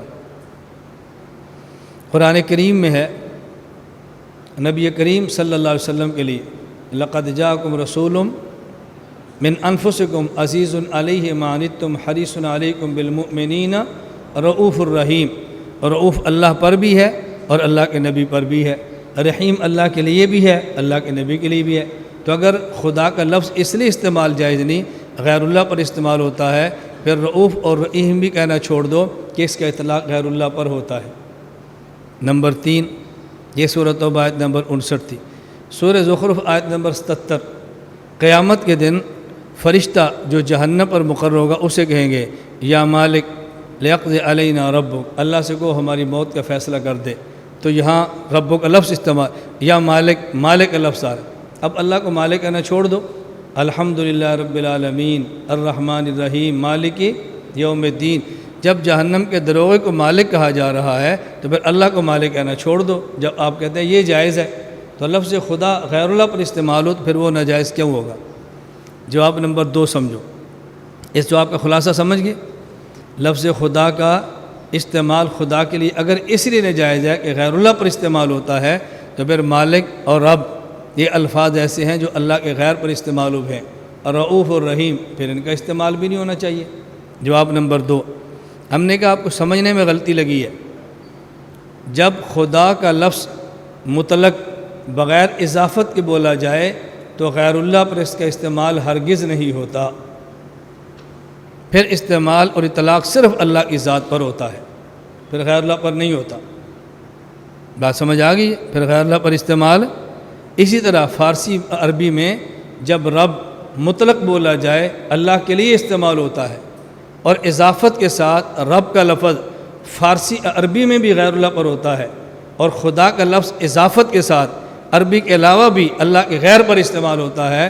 مطلق رب کا لفظ عربی میں اللہ کے غیر پر استعمال نہیں ہوتا، اور مطلق خدا کا لفظ فارسی اور غیر عربی میں اللہ کے غیر پر استعمال نہیں ہوتا۔ تو یہ بات کہنا غلط ہے کہ خدا کا لفظ غیر پر استعمال ہوتا ہے۔ استعمال ہوتا ہے کب؟ جب اضافت ہو۔ رب کا لفظ غیر پر استعمال ہوتا ہے کب؟ جب کہ اضافت و نسبت ہو۔ دوسرا شبہ کیا ہے؟ کہتے ہیں جی خدا اللہ کو نہیں کہنا چاہیے کیونکہ دین عربی ہے اور خدا کا لفظ اجمی ہے، تو اجمی الفاظ استعمال نہیں ہونے چاہیے۔ ہم نے کہا اس کا تعلق صرف خدا کے ساتھ ہی کیا ہے؟ نماز نہیں کہنا چاہیے، اجمی ہے۔ روزہ مت کہو، اجمی ہے۔ پیغمبر مت کہو، اجمی ہے۔ خانہ کعبہ مت کہو، خانہ یہ عربی اجمی ہے۔ یہ ساری بات اجمی استعمال ہو سکتی ہے، ایک لفظ خدا کی باری آئی تو اس کے استعمال نہیں کرنا کیونکہ اجمی ہے۔ یا تو باقی الفاظ بھی عربی بولا کرو، بھائی کتنی نمازیں فرض ہیں؟ 5 صلوات۔ کتنے روزے فرض ہیں؟ صوم و شہرن، یوں کہا کرو۔ باقی سب استعمال کرتے ہیں، تو ایک لفظ خدا پر آ کر تمہیں کیا ہو گیا کہ اس کو استعمال کرنا جائز نہیں، اجمی ہے۔ شبہ نمبر 3، کہتے ہیں خدا کا لفظ اللہ کے لیے استعمال اجمی زبان میں نہیں کرنا چاہیے۔ اس کی وجہ صرف یہ ہے کہ خدا کی جمع خدایان یا خداوند آتی ہے، اور اس کے اندر شرک کی بو آتی ہے، یہ منہ میں شرک ہے، لہذا اس کو استعمال نہیں کرنا چاہیے۔ ہم نے کہا اگر اس آپ کی دلیل کو مان لیا جائے پھر اللہ کی لفظ رحیم بھی استعمال نہ کرو، اس کی جمع رحماء آتی ہے۔ اگر رب بھی استعمال نہ کرو، اس کی جمع ارباب آتی ہے، قرآن کریم میں ہے لوکان، اور لفظ الہ بھی استعمال نہ کرو، جمع آلہتن آتی ہے، لوکان فیہما آلہۃ الا اللہ لفسدتا ارباب متفرقون خیر ام اللہ الواحد القہار، پھر یہ بھی استعمال نہ کرو۔ اگر وہ جائز ہے تو یہ جائز کیوں نہیں ہے؟ مجھے اس پر ایک علمی لطیفہ کہہ لو یاد آیا۔ غیر مقلدین ایک مصنف ہے محمد جوناگڑھی، فوت ہو گئے ہیں۔ انہوں نے ایک تفسیر لکھی ہے احسن البیان، تفسیر نہیں ہے ترجمہ ہے احسن البیان، اور اس پر حاشیہ لکھا ہے صلاح الدین یوسف، یہ بھی زندہ ہے۔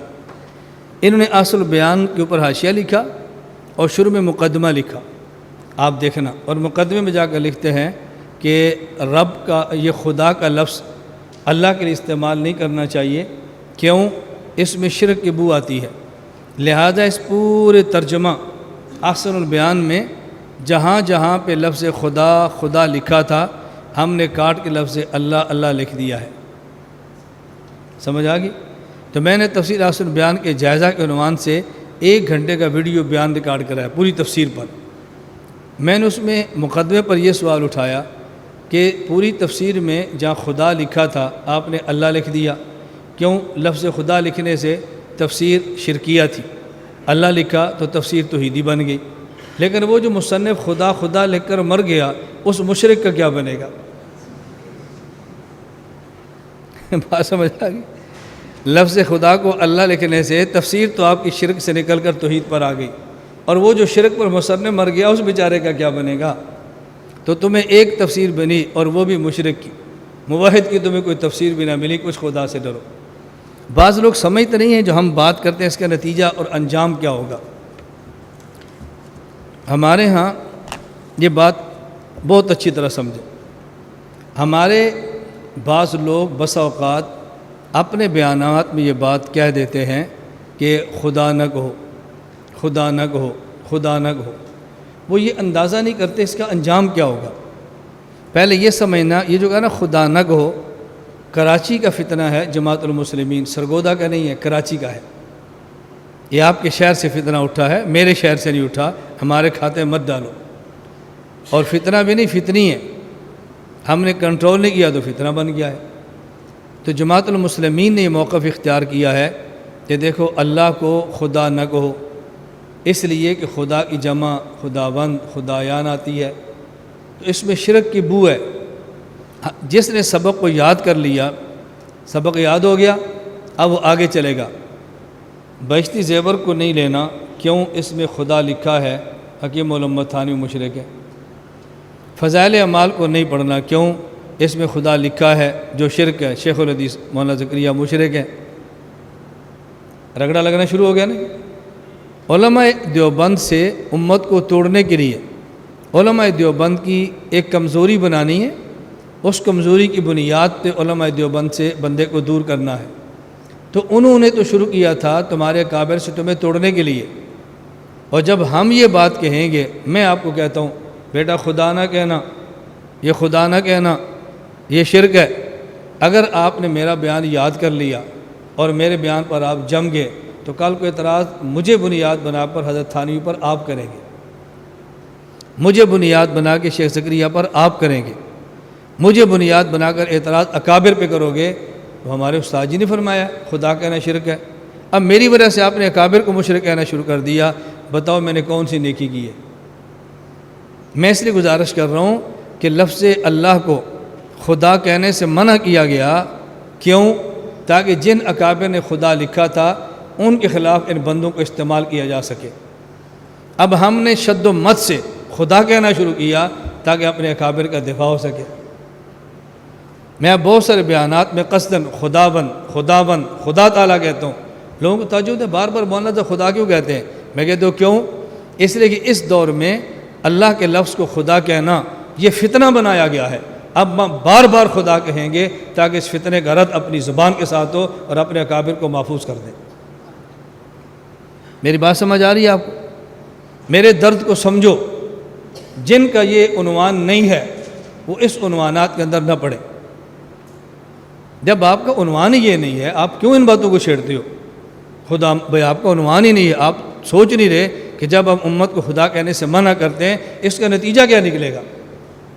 یہی لفظ ہمارے خلاف استعمال ہونا شروع ہو جائے گا۔ اس لیے ہم کہتے ہیں جم جاؤ، ادھر ہی کھڑے ہو جاؤ، اور کیا کھڑے مطلب سبق میں کھڑے ہو جاؤ یا اس جگہ پر جم جاؤ، اور یہ کہو کہ جو ہمارے کعبے نے لکھا ہے وہ ٹھیک ہے، ہم اس کا دفاع کریں گے انشاءاللہ۔ کریں گے یا نہیں؟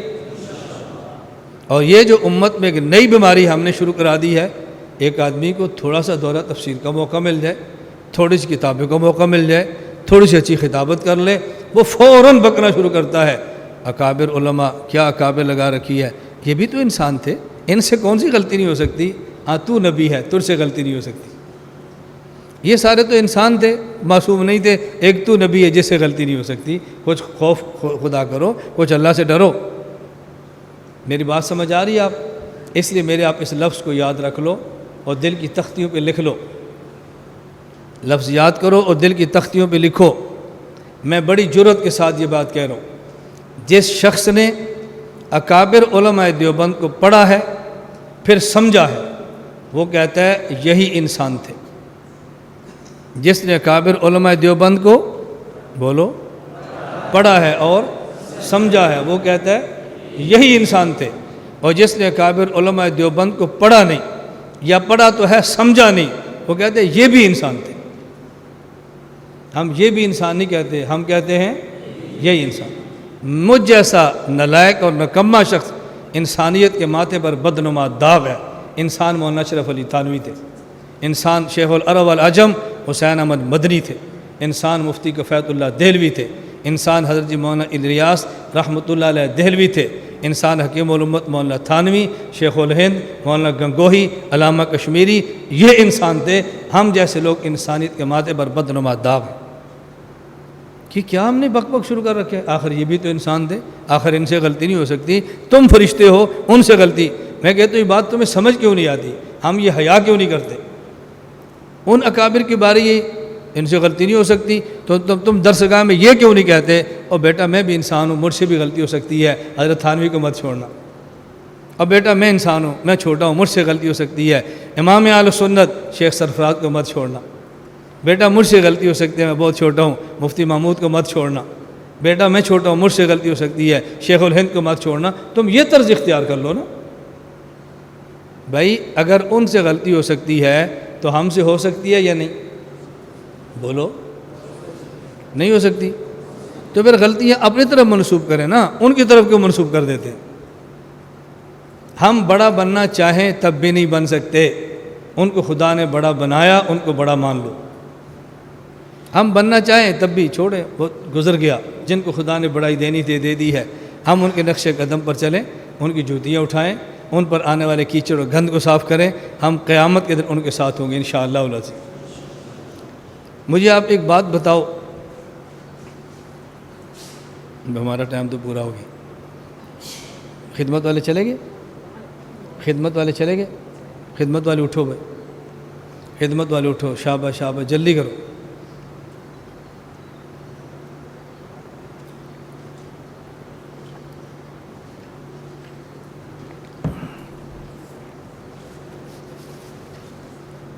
آپ کا وقت پورا ہو گیا، میں بولتا رہوں یا چھوڑ دوں؟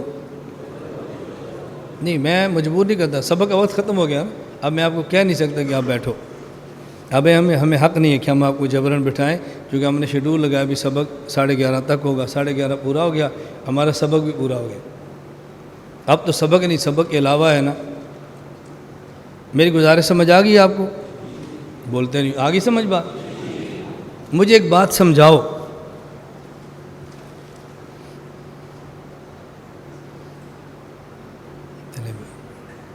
ابھی تک وہ لگا ہوا ہے بزرگ چشمے والا، تم پیچھے کیوں دیکھتے ہو؟ تم مجھے دیکھو، یہ میرا ان کا معاملہ ہے۔ بعض لوگ گپ شپ میں لگے ہوتے ہیں، میں پھر رک جاتا ہوں، میں چلو تھوڑی سی خسر پسر یہ بھی کر لیں، کوئی بات رہ نہ جائے۔ میں گزارش کر رہا ہوں، دیکھو شاگرد اولاد کی طرح ہوتے ہیں، اولاد کو باپ کو چاہیے رو رو کر سمجھائے، درد کے ساتھ سمجھائے، ڈانٹ کر سمجھائے، منت کر کے سمجھائے، خدا کے لیے اپنے اکابر کی خلاف ورزی کا جرم کبھی نہ کریں۔ میں بعض بات اس لیے کہتا ہوں کہ آپ کے علم میں ہیں، کہنے میں حرج نہیں ہے۔ یہ گزشتہ سال مجھ پر الزامات کا سال تھا اور بہت طوفانی سال تھا، کوئی بندہ آپ میں سے ثابت نہیں کر سکتا میری زبان کسی کے خلاف چلی، کوئی ثابت نہیں کر سکتا میرا قلم ہمارے حضرات میں سے کسی کے خلاف چلا ہو، نہ چلا ہے نہ چلنا ہے انشاءاللہ۔ وقت کے ساتھ ساتھ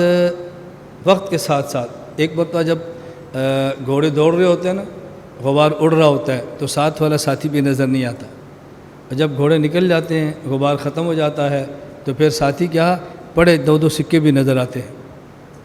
جب یہ گرد و غبار اٹھتا ہے نا تو بس اس میں بولا نہ کرو، آپ کی آواز اس گرد و غبار کے اندر ختم ہو جانی ہے، کسی نے آپ کی آواز کو نہیں سننا۔ جب گرد و غبار صاف ہو جائے گا، مطلب ٹھیک ہو جائے گا، آپ کی بات لوگ سنیں گے تو انشاءاللہ بات سمجھ آ جائے گی۔ اس کے لیے حوصلہ چاہیے، بڑا دل چاہیے، اور کام کرنے کے لیے تعلق مع اللہ چاہیے۔ بس میں آپ طلبہ اس لیے عرض کرتا ہوں، ایسا کام کبھی نہ کرنا خلوت میں آپ کا ضمیر آپ کو ملامت کرے۔ آپ باہر مجمع میں لوگوں کو مطمئن کر لو گے، لیکن خلوت میں اپنے ضمیر کو مطمئن کیسے کرو گے؟ ایسا کام کبھی نہ کرنا خلوت میں آپ کا ضمیر آپ کو ملامت کرے۔ نمبر 2، ایسا کام کبھی نہ کرنا حشر میں پوری انسانیت کے سامنے رسوائی اور ذلت کا تماشا بننا پڑے۔ دنیا میں لفاظی سے آپ مطمئن کر سکتے ہیں، قیامت کے دن اللہ کو کیا جواب دیں گے؟ انسانیت کے سامنے ذلت کا تماشا بنیں گے، پھر ہمارا کیا بنے گا؟ اس لیے ان 2 باتوں کا بہت خیال رکھنا، باقی معاملات اللہ کے سپرد کریں، اللہ تعالیٰ کرم فرمائے گا انشاءاللہ ثم انشاءاللہ۔ میں خیر و بات اکابر کے حوالے سے کہہ رہا تھا کہ ایک ہمارا عقیدہ ہے، مسلک ہے، نظریہ ہے۔ ہم ائمہ اربعہ میں سے سب سے بڑا امام اعظم ابو حنیفہ نعمان بن ثابت کو مانتے ہیں، اور ان کے بارے میں ہماری رائے کیا ہے؟ مذہب امامنا صواب یحتمل الخطا و مذہب غیرنا خطا یحتمل الصواب۔ اپنے امام کے بارے میں ذہن ہے، مذہب و امام، مذہبنا سے مراد مذہب و امامنا، مذہبنا ثواب یحتمل الخطا، اور اپنے کے بارے میں کیا گمان ہے؟ مذہبنا ثواب لا یحتمل الخطا، اپنے امام کے بارے میں خطا کا احتمال ہے، اپنی رائے کے بارے میں احتمال خطا کیوں نہیں ہے؟ میری گزارش سمجھ آ رہی؟ مولانا یوسف لدھیانوی شہید رحمۃ اللہ علیہ، آپ کے مسائل ان کا حل، اس میں ایک عجیب بات فرماتے ہیں، آپ ذرا اس کو دیکھنا۔ ایک حدیث نقل فرماتے ہیں اور اس پر اعتراض کرتے ہیں۔ حدیث پاک میں ما من احد یسلم علی الا رد اللہ علی روحی فاردہ علیہ السلام، رسول اکرم صلی اللہ علیہ وسلم فرماتے ہیں کہ جب بھی کوئی شخص مجھ پر سلام بھیجتا ہے، میں پہلے ترجمہ کرنے لگا ہوں لفظ بلفظ، جب کوئی شخص مجھ پہ سلام بھیجتا ہے اللہ میری روح کو لوٹاتے ہیں اور میں سلام کا جواب دیتا ہوں۔ حضرت فرماتے ہیں اس پر سوال کیا ہے؟ یہ سوال کن کا ہے؟ آپ اچھی طرح سمجھتے ہیں۔ حضرت فرماتے ہیں اس پر سوال کیا ہے؟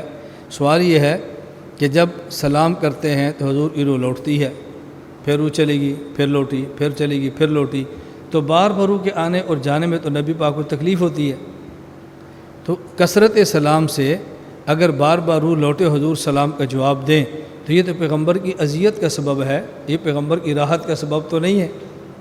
یہ سوال ہے۔ حضرت فرماتے ہیں کہ اس کے علامہ سیوطی نے 11 جواب دیے، توجہ رکھنا، علامہ سیوطی نے 11 جواب دیے ہیں اور میرے دل کو کوئی جواب لگا نہیں۔ اگلی بات فرماتے ہیں بلکہ صحیح بات ہے، یوں کہنا چاہیے کہ کوئی جواب مجھے سمجھ نہیں آیا۔ بتاؤ کون کہہ رہے ہیں؟ مولانا یوسف لدھیانوی شہید۔ اس لیے پھر حضرت اپنا جواب دیا اور وہ جواب لاجواب ہے۔ میں اب اس مسئلے کو نہیں پڑھا رہا نا، میں اس پر تنقید کروں یا بات کروں نا۔ شیخ العرب والعجب مولانا حسین مدنی کا جواب ہے، اس سے بھی لاجواب ہے، عجیب و جواب دیا، ایسا علمی جواب دیا ہے کہ بندہ پڑھ کے حیران ہو جاتا۔ مولانا مدنی رحمۃ اللہ فرماتے ہیں کبھی ردن کا صلہ الہ آتا ہے، کبھی ردن کا صلہ علا آتا ہے۔ جب ردن کا صلہ الہ ہو تو معنی اعادہ ہوتا ہے، ردن کا صلہ علا ہو تو بمعنی توجہ ہوتا ہے۔ اب اس کا معنی جب بھی میرا امتی سلام کرتا ہے اللہ میری روح کو متوجہ فرماتے ہیں، چونکہ حضور پاک کی روح مشاہدات الہیہ مستغرق ہوتی ہے اور بندے کے سلام سے متوجہ کرتے ہیں اور بندہ جواب دیتا ہے، اس کا معنی اعادہ نہیں ہے، توجہ ہے۔ دیکھو مولانا مدنی کے علوم ہیں یا نہیں؟ آپ کہتے ہیں وہ بھی تو انسان تھے، وہ نہیں، وہی انسان تھے۔ کیسی توجیہ پیش کی ہے، اور میں یہ قسم اٹھا کر کہوں تو حانث نہیں ہوں، میں خلوت میں کبھی اکابر کے علوم کو پڑھتا ہوں واللہ میں رو پڑھتا ہوں، میری آنکھوں سے آنسو جاری ہو جاتے ہیں کہ یا اللہ ہمارے اکابر کے ایسے علوم تھے، اور ہم ایسے گدھے ہیں، کبھی ادھر بھاگتے ہیں کبھی ادھر، کان محمر مستنفرہ، ہماری مثال تو دوڑنے والے گدھوں کی طرح، کبھی ادھر جا رہے ہیں کبھی ادھر جا رہے ہیں۔ اکابر کے پیچھے چلو، ہمارے اکابر نے بے نیاز کیا سوالات سے۔ پڑھو تو صحیح، ذرا پڑھو تو صحیح، آپ خطبات حکیم الامت کو پڑھو تو صحیح، اور مدنی کتب کو پڑھو تو صحیح، اور نانوتوی کو پڑھو تو صحیح۔ نانوتوی کی کوئی کتاب لے کر بیٹھو، میں دیکھتا ہوں تمہیں سمجھ بھی آتی ہے کہ نہیں، اردو میں ہوگی، یہ بات کہنی بہت آسان ہے، اردو کی کتاب ہے، آپ اردو پڑھو نا ذرا، پھر سمجھ آئے مولانا نانوتوی کیا لکھتے ہیں۔ میں کبھی دورے کے دوران کبھی میں طلبہ میں تخصص میں کرتا ہوں کہ میں ایسی کتاب لاؤں نا حکیم الامت تھانوی کے ایسے توجیہ پڑھ کے سناؤں، آپ کہو گے یار کیا بات ہے، اب تھانوی کے علوم دیکھو، اب مدنی کے علوم دیکھو۔ کو میری گزارش سمجھ آ رہی ہے؟ میں نے اس لیے کہا کہ اپنے اکابر سے دائیں بائیں مت جاؤ، اور میں آپ طلبہ کو اگر آپ میری بات توجہ سے لے لیں تو میں آپ کو نصیحت اور وصیت کرتا ہوں، آپ نے کسی عقیدے پر مطالعہ کرنا ہے تو بڑی کتابوں سے مطالعے کا آغاز نہ کرنا، بڑی بڑی عربی کتب سے مطالعہ کا آغاز نہ کرنا، پہلے اس مسئلے پر اپنے اکابر علماء دیوبند کی اردو تحریر دیکھ لینا، پھر بڑی کتابیں دیکھنا۔ کیوں؟ علمی صلاحیت بہت تھوڑی ہے نا، پہلے اس اردو کتاب سے آپ اپنا ذہن بنا لیں گے، بات مستحکم ہو جائے گی، عقیدہ دماغ میں بیٹھ جائے گا، پھر بڑی کتابوں کو دیکھنا۔ کیوں؟ پھر اس بڑی کتابوں میں جتنے اشکالات ہوں گے، جتنے اختلاف ہوں گے، جتنی چیزیں ہوں گی نا، آپ کا دماغ ایک رائے پر ڈٹ جائے گا جو اکابر نے سارے علوم دیکھنے کے بعد قائم فرمائی۔ سمجھ آ گئی؟ یہ جو ڈائریکٹ عربی شروع کرتے ہیں نا، پھر اکابر کو پڑھتے ہیں، پھر ان کو شبہ شروع ہو جاتا ہے، کبھی ابن تیمیہ سے، کبھی ابن قیم سے، کبھی کسی سے، کبھی کسی سے، پھر اختلافات، پھر ہم کہتے ہیں وہ تو علم کا پہاڑ تھا۔ تو کیا مولانا تھانوی علم کے پہاڑ نہیں تھے؟ وہ تو علم کا پہاڑ تھا۔ علامہ کشمیری علم کی سلطنت کا بے تاج بادشاہ نہیں تھا، فلاں تو علم کا یوں تھا۔ شیخ الہند کو تو معمولی بندہ سمجھتے ہو۔ میری گزارش سمجھ آ رہی ہے؟ بیان القرآن مولانا حکیم الامت اشرف علی تھانوی کی ذرا پڑھو، اور اس وقت پڑھنا جب 10 تفسیریں تم پڑھو اور تمہیں اشکال پیش ہے اور حل نہ ہو، پھر بیان القرآن کھولنا۔ 10 تفسیروں کے بعد بیان القرآن کھولنا، تمہیں سمجھ آئے گا بیان القرآن میں کیا ہے۔ بیان القرآن چھپا، علامہ کشمیری کے یہاں پہنچا۔ علامہ کشمیری رحمہ اللہ نے فرمایا اردو کتب کا میرا ذوق نہیں ہے، اور میرا خیال ہے کہ اردو کے اندر علم نہیں ہے، میں نے کبھی نہیں پڑھا، لیکن بیان القرآن کو میں نے اول تا آخر پڑھا ہے۔ بیان القرآن پڑھنے کے بعد میری ترجیح بدل گئی ہے، مجھے اب احساس ہے کہ اردو زبان میں کتنا علم کے خزانے موجود ہیں۔ یہ کون کہہ رہا ہے؟ بولو۔ علامہ انور شاہ کشمیری۔ اور آج ہم کہتے ہیں اردو میں کیا ہے، میں تو کبھی ہاتھ بھی لگاتا اردو کتاب کو۔ علامہ کشمیری کہتے ہیں میرا ذوق بدل گیا حضرت تھانوی کو پڑھنے کی وجہ سے۔ اپنی اوقات دیکھو، ہماری اوقات کیا ہے، بس فرق اتنا ہے۔ ایک بنگلہ دیشی طالب علم تھا اور وہ کہتا تھا کہ میرا اور علامہ کشمیری کا علم بالکل برابر ہے۔ کہتا میرا اور تھانوی حضرت علامہ کشمیری کا علم برابر ہے۔ علامہ کشمیری کے بارے میں معروف ہے خواندہ نہ خواندہ یکشواد، میرا بھی خواندہ نہ خواندہ یکشواد ہے۔ فرق یہ ہے ان نے جو نہیں پڑھا وہ بھی پڑھا تھا، میں نے جو پڑھا ہے وہ بھی نہیں پڑھا، ہیں دونوں ایک طرح کے۔ اس نے اپنے جملے کی خود توجیہ پیش کر دی کہ اس کا مطلب کیا ہے۔ حضرت جو نہیں پڑھتے وہ بھی آتا تھا، میں جو پڑھتا ہوں وہ بھی نہیں آتا، خواندہ نہ خواندہ یکشواد ہے۔ تو ہم یہ خواندہ نہ خواندہ والے ہیں، وہ نہیں ہیں حضرت کشمیری والے۔ اپنے اکابر کی قدر کرو، اللہ کی قسم قدر کرو۔ اور میں بہت ساری باتیں کہتا ہوں، آپ کو پتہ نہیں کیوں ایسی باتیں کہتا ہے۔ میں بخدا یہ بات کہہ رہا ہوں، ہر روز 2 رکعت اشراق کے بعد 2 رکعت نفل پڑھ کے اپنے اکابر کو اصال ثواب کرتا ہوں، اور میرا سال ہر سال سے معمول ہے یومیہ، اس کا ناغہ نہیں ہے درمیان میں اپنے اکابر کو اصال ثواب کرتا ہوں۔ کیوں؟ ان کی محنت ہے آج ہم یہاں بیٹھے ہیں، یہ ہمارے اکابر کی محنت ہے ہم یہاں بیٹھے ہیں، ان کی محنت ہے ہم جیسے نالائقوں کو بھی زبان ملی ہے، ان کی محنت ہے ہم جیسے نکمے بھی عقائد سمجھتے اور سمجھاتے ہیں، یہ ہمارے اکابر کی محنت کا صلہ ہے۔ اب موت کے بعد ان کو کچھ نہیں دے سکتے، اچھے لفظوں سے یاد کریں اور ان کے لیے اصال ثواب کریں۔ اس کا نتیجہ کیا نکلے گا آپ کو اس کا اندازہ نہیں، آپ عملاً جب اس بھٹی سے گزرو گے پھر سمجھ آئے گی۔ آپ اپنے اکابر کے لیے اصال ثواب شروع کر کے دیکھیں، پھر جب آپ کسی علم کے اندر، کسی فن کے اندر، کسی میدان میں آپ قدم رکھیں گے نا، تو جو نصرت اور مدد ان کے ساتھ اللہ کی تھی، وہ مدد اور نصرت تمہارے ساتھ ساتھ چلے گی۔ جو مقبولیت خدا نے ان کو دی تھی، ان جیسی تو نہیں، لیکن ان کی طرح مقبولی خدا آپ کو بھی عطا فرمائے گا۔ جس قلبی اطمینان سے وہ زندہ تھے، اس قلبی سکون سے آپ زندہ رہو گے۔ آپ ذرا کر کے دیکھ لیں، یہ ایسی چیز ہے۔ میں ایک واقعہ سنا کر بات ختم کرتا ہوں۔ یہ میرا اپنا قصہ ہے۔ جب میں نے فتنوں کے رد میں کام شروع کیا، یہ غالباً 2004 یا 5 کی بات ہے غالباً، جب رد شروع کیا تو گجرات میں ایک جگہ ہے پنجن کسانہ، وہاں ایک مدرسہ حنفیہ، قاری اختر صاحب رحمہ اللہ فوت ہو گئے، حضرت خاصی رحمہ اللہ کے مرید تھے اور بہت متبع شریعت عالم تھے۔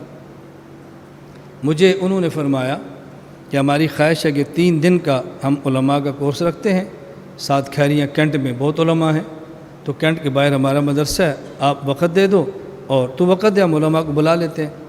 3 دن کا ہمارا کورس طے ہو گیا، روزانہ 8 سے لے کر 12 بجے تک 4 گھنٹے۔ میں نے نیا کام شروع کیا، مطالعہ میرا تھا نہیں، رد فتن کا ذوق تھا، اپنے اکابر کے فرمانے پر چل پڑا۔ مشورہ میں نے کیا، میں خام خواہ نہیں شروع ہوا، مشورہ کیا، چل پڑا۔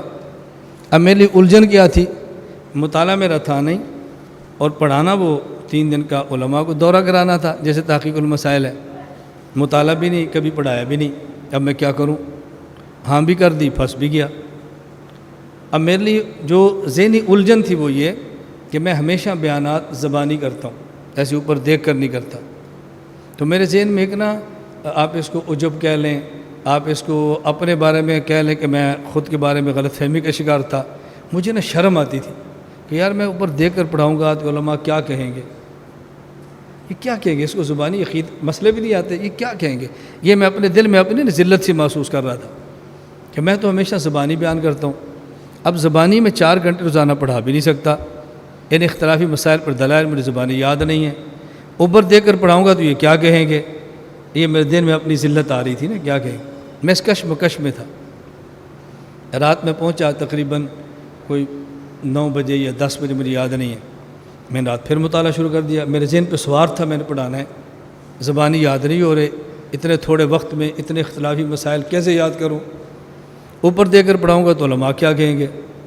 رات 1 بج گیا، فجر ہوئی تو میں نے پھر یہ سوچا کہ پھر شروع کر دوں، پھر میں نے سوچا یار سفر بھی کیا ہے، رات 1 بجے تک جاگا بھی ہوں، اور صبح پھر مطالعہ شروع کروں گا تو نیند پوری نہیں ہوتی، تو پڑھاؤں گا کیسے۔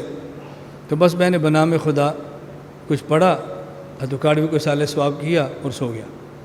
8 بجے سبق مجھے 7 بجے اٹھا دینا، میں 7 بجے جب سویا، یہ خدا گواہ ہے، پتہ نہیں آپ کو یقین آئے نہ آئے، میں نے خواب میں دیکھا ادوکاڑوی تشریف لائے، فائل کھول کے بیٹھ گئے اور مجھے سبق پڑھانا شروع کر دیا۔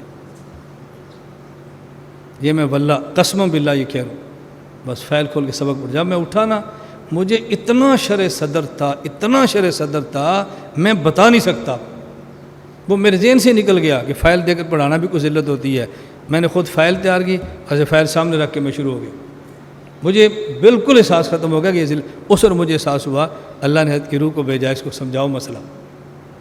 اور پھر وہ میرا پہلا کورس تھا جو میں نے علماء کو، میں نے طلباء کو بھی نہیں پڑھایا تھا، یہ پہلا کورس تھا رد فرقے باطلہ پہ۔ روزانہ میں 4 گھنٹے پڑھاتا، روزانہ 3 دن، روزانہ 4 گھنٹے، اور صرف 4 مسائل تھے۔ نمبر 1 وضع الیدین تحت السرہ، نمبر 2 ترک قرات خلف الامام، نمبر 3 آمین بالسر، نمبر 4 ترک رفع الیدین عند الرکوع ورفعہ۔ یہ 4 مسئلے 3 دن روزانہ 4 گھنٹے میں بیان کرتا رہا، دلائل ختم نہیں ہوئے، دن ختم ہو گئے۔ مجھے اس وقت احساس ہوا کہ کابر سے تعلق کیا ہوتا ہے، بس پھر میں نے اپنی زندگی بنا لی۔ پھر میں ادوکاڑوی کی قبر پہ جاتا ہوں، اہتمام سے جاتا ہوں، ادوکاڑوی کی قبر پہ جاتا ہوں، قبر سیٹ کرائی ہے، کتبہ لگایا ہے، حد کے بیٹوں سے تعلق رکھتا ہوں، حد کے تعلق بہت رکھتا ہوں، ہر قربانی پر ادوکاڑوی رحمہ اللہ کے لیے قربانی میں ان کے گھر بیچتا ہوں، ہر قربانی پر حد کے نام کی قربانی وہاں بیچتا ہوں، ہر قربانی پر مفتی رشید احمد صاحب کاڈاول ان کے توسط سے حد کے گھر سامان بھجواتا ہوں۔ حد کی اہلیہ بوڑھی ہیں، میں ان کو اپنے گھر لے کر آیا، 3 دن وہاں رکھا، خدمت کر کے پھر واپس چھوڑ کر آیا کہ اس بندے کی نسبت سے مجھے یہ کام ملا ہے۔ میں حد کا باضابطہ شاگرد نہیں ہوں، باضابطہ پڑھا نہیں ہے، بس دادیاں پڑھتے تھے، حد نے وہاں سبق جیسے استاد آتے ہیں باہر سے پڑھاتے ہیں، میں نے بھی شرکت کی ہے۔ پھر حد کی قبر پہ میں جاتا ہوں، اصالِ ثواب تو میرا معمول ہے، پھر قبر پہ کھڑے ہو کے میں دعا کرتا ہوں، یا اللہ جو حضرت کو آپ نے علوم دیے تھے، سب دیکھ لو، بھی دروازہ کھل گیا، 2 نے دیکھا، میں نے کہا سارے دیکھ لو، میں اپنا بیان روک لیتا ہوں۔ دیکھ لیا؟ بولو، بتاؤ بھائی دیکھ لیا یا ابھی دیکھنا ہے تھوڑی دیر؟ میں یہ بات اس لیے کہتا ہوں کہ آپ کا مزاج بنے، جب اس سیٹ پر آپ بیٹھو نا، فرعون نہیں بننا، اپنی طالب علمی ذہن میں رکھنا کہ تم کیا کرتے تھے۔ میری بات سمجھ آ رہی؟ اب دیکھو میرا بیان چل رہا ہے، تم بیان کے درمیان ادھر دیکھتے ہو، مجھے تکلیف ہوگی یا نہیں؟ بولو، میں تمہیں بات سمجھانے لگوں، ہوگی یا نہیں؟ اور جب آپ یہاں پر بیٹھو گے اور لڑکے دیکھیں گے، تکلیف ہوگی یا نہیں؟ اب جب تکلیف ہونا تو اپنا دورہ تحقیق المسائل یاد کرنا کہ اس کے مجھے تکلیف ہو رہی ہے تو استاذ کو میں بھی تکلیف دیتا تھا، اب تم ڈانٹنا چھوڑ دو گے۔ کذالک کنتم من قبل فمن اللہ علیکم، اللہ نے صحابہ سے فرمایا، اپنی ماضی ذہن میں رکھنا۔ اب وقت ختم ہو گیا، ورنہ میں اس مضمون پہ شروع ہوتا، یہ مضمون آپ کو سمجھاتا کہ ماضی یاد رکھنا یہ قرآن کی کن آیات سے ثابت ہے۔ میری گزارش سمجھ آ رہی؟ میں اس لیے گزارش کرتا ہوں، اب ادوکاڑوی کے میں قبر پہ کھڑے ہو کے دعا کرتا ہوں، یا اللہ جو آپ نے علوم ان کو دیے مجھے بھی دے دے، آپ نے زبان ان کو دی ہے مجھے بھی دے دے۔ اللہ میں تو جاہل ہوں، نالائق ہوں، فاسق ہوں، لیکن تو نے کسی سے کام لینا ہے تو مجھ سے لے لے، کسی سے لینا ہے مجھ سے لے لے۔ اللہ یہ درد مجھے دے دے، کڑن مجھے دے دے، فکر مجھے دے دے، اے اللہ حضرت کی برکت سے مجھے سب چیزیں عطا فرما دے۔ اور میں الحمدللہ خدا کی ذات بھروسہ کر کہتا ہوں، آپ باہر کھڑے ہو جاؤ اور میں اکاڑوی کا سبق اکاڑوی صاحب کے لہجے میں شروع کروں گا نا، تم سوچو کہ مولانا اکاڑوی زندہ ہو کر سبق پڑھا رہے ہیں۔ میرے لہجے کو بھی کوئی نہیں سنبھال سکتا کہ مولانا امین اکاڑوی ہے یا کوئی اور ہے، جب میں حد کی نقل میں پڑھانا شروع کرتا ہوں۔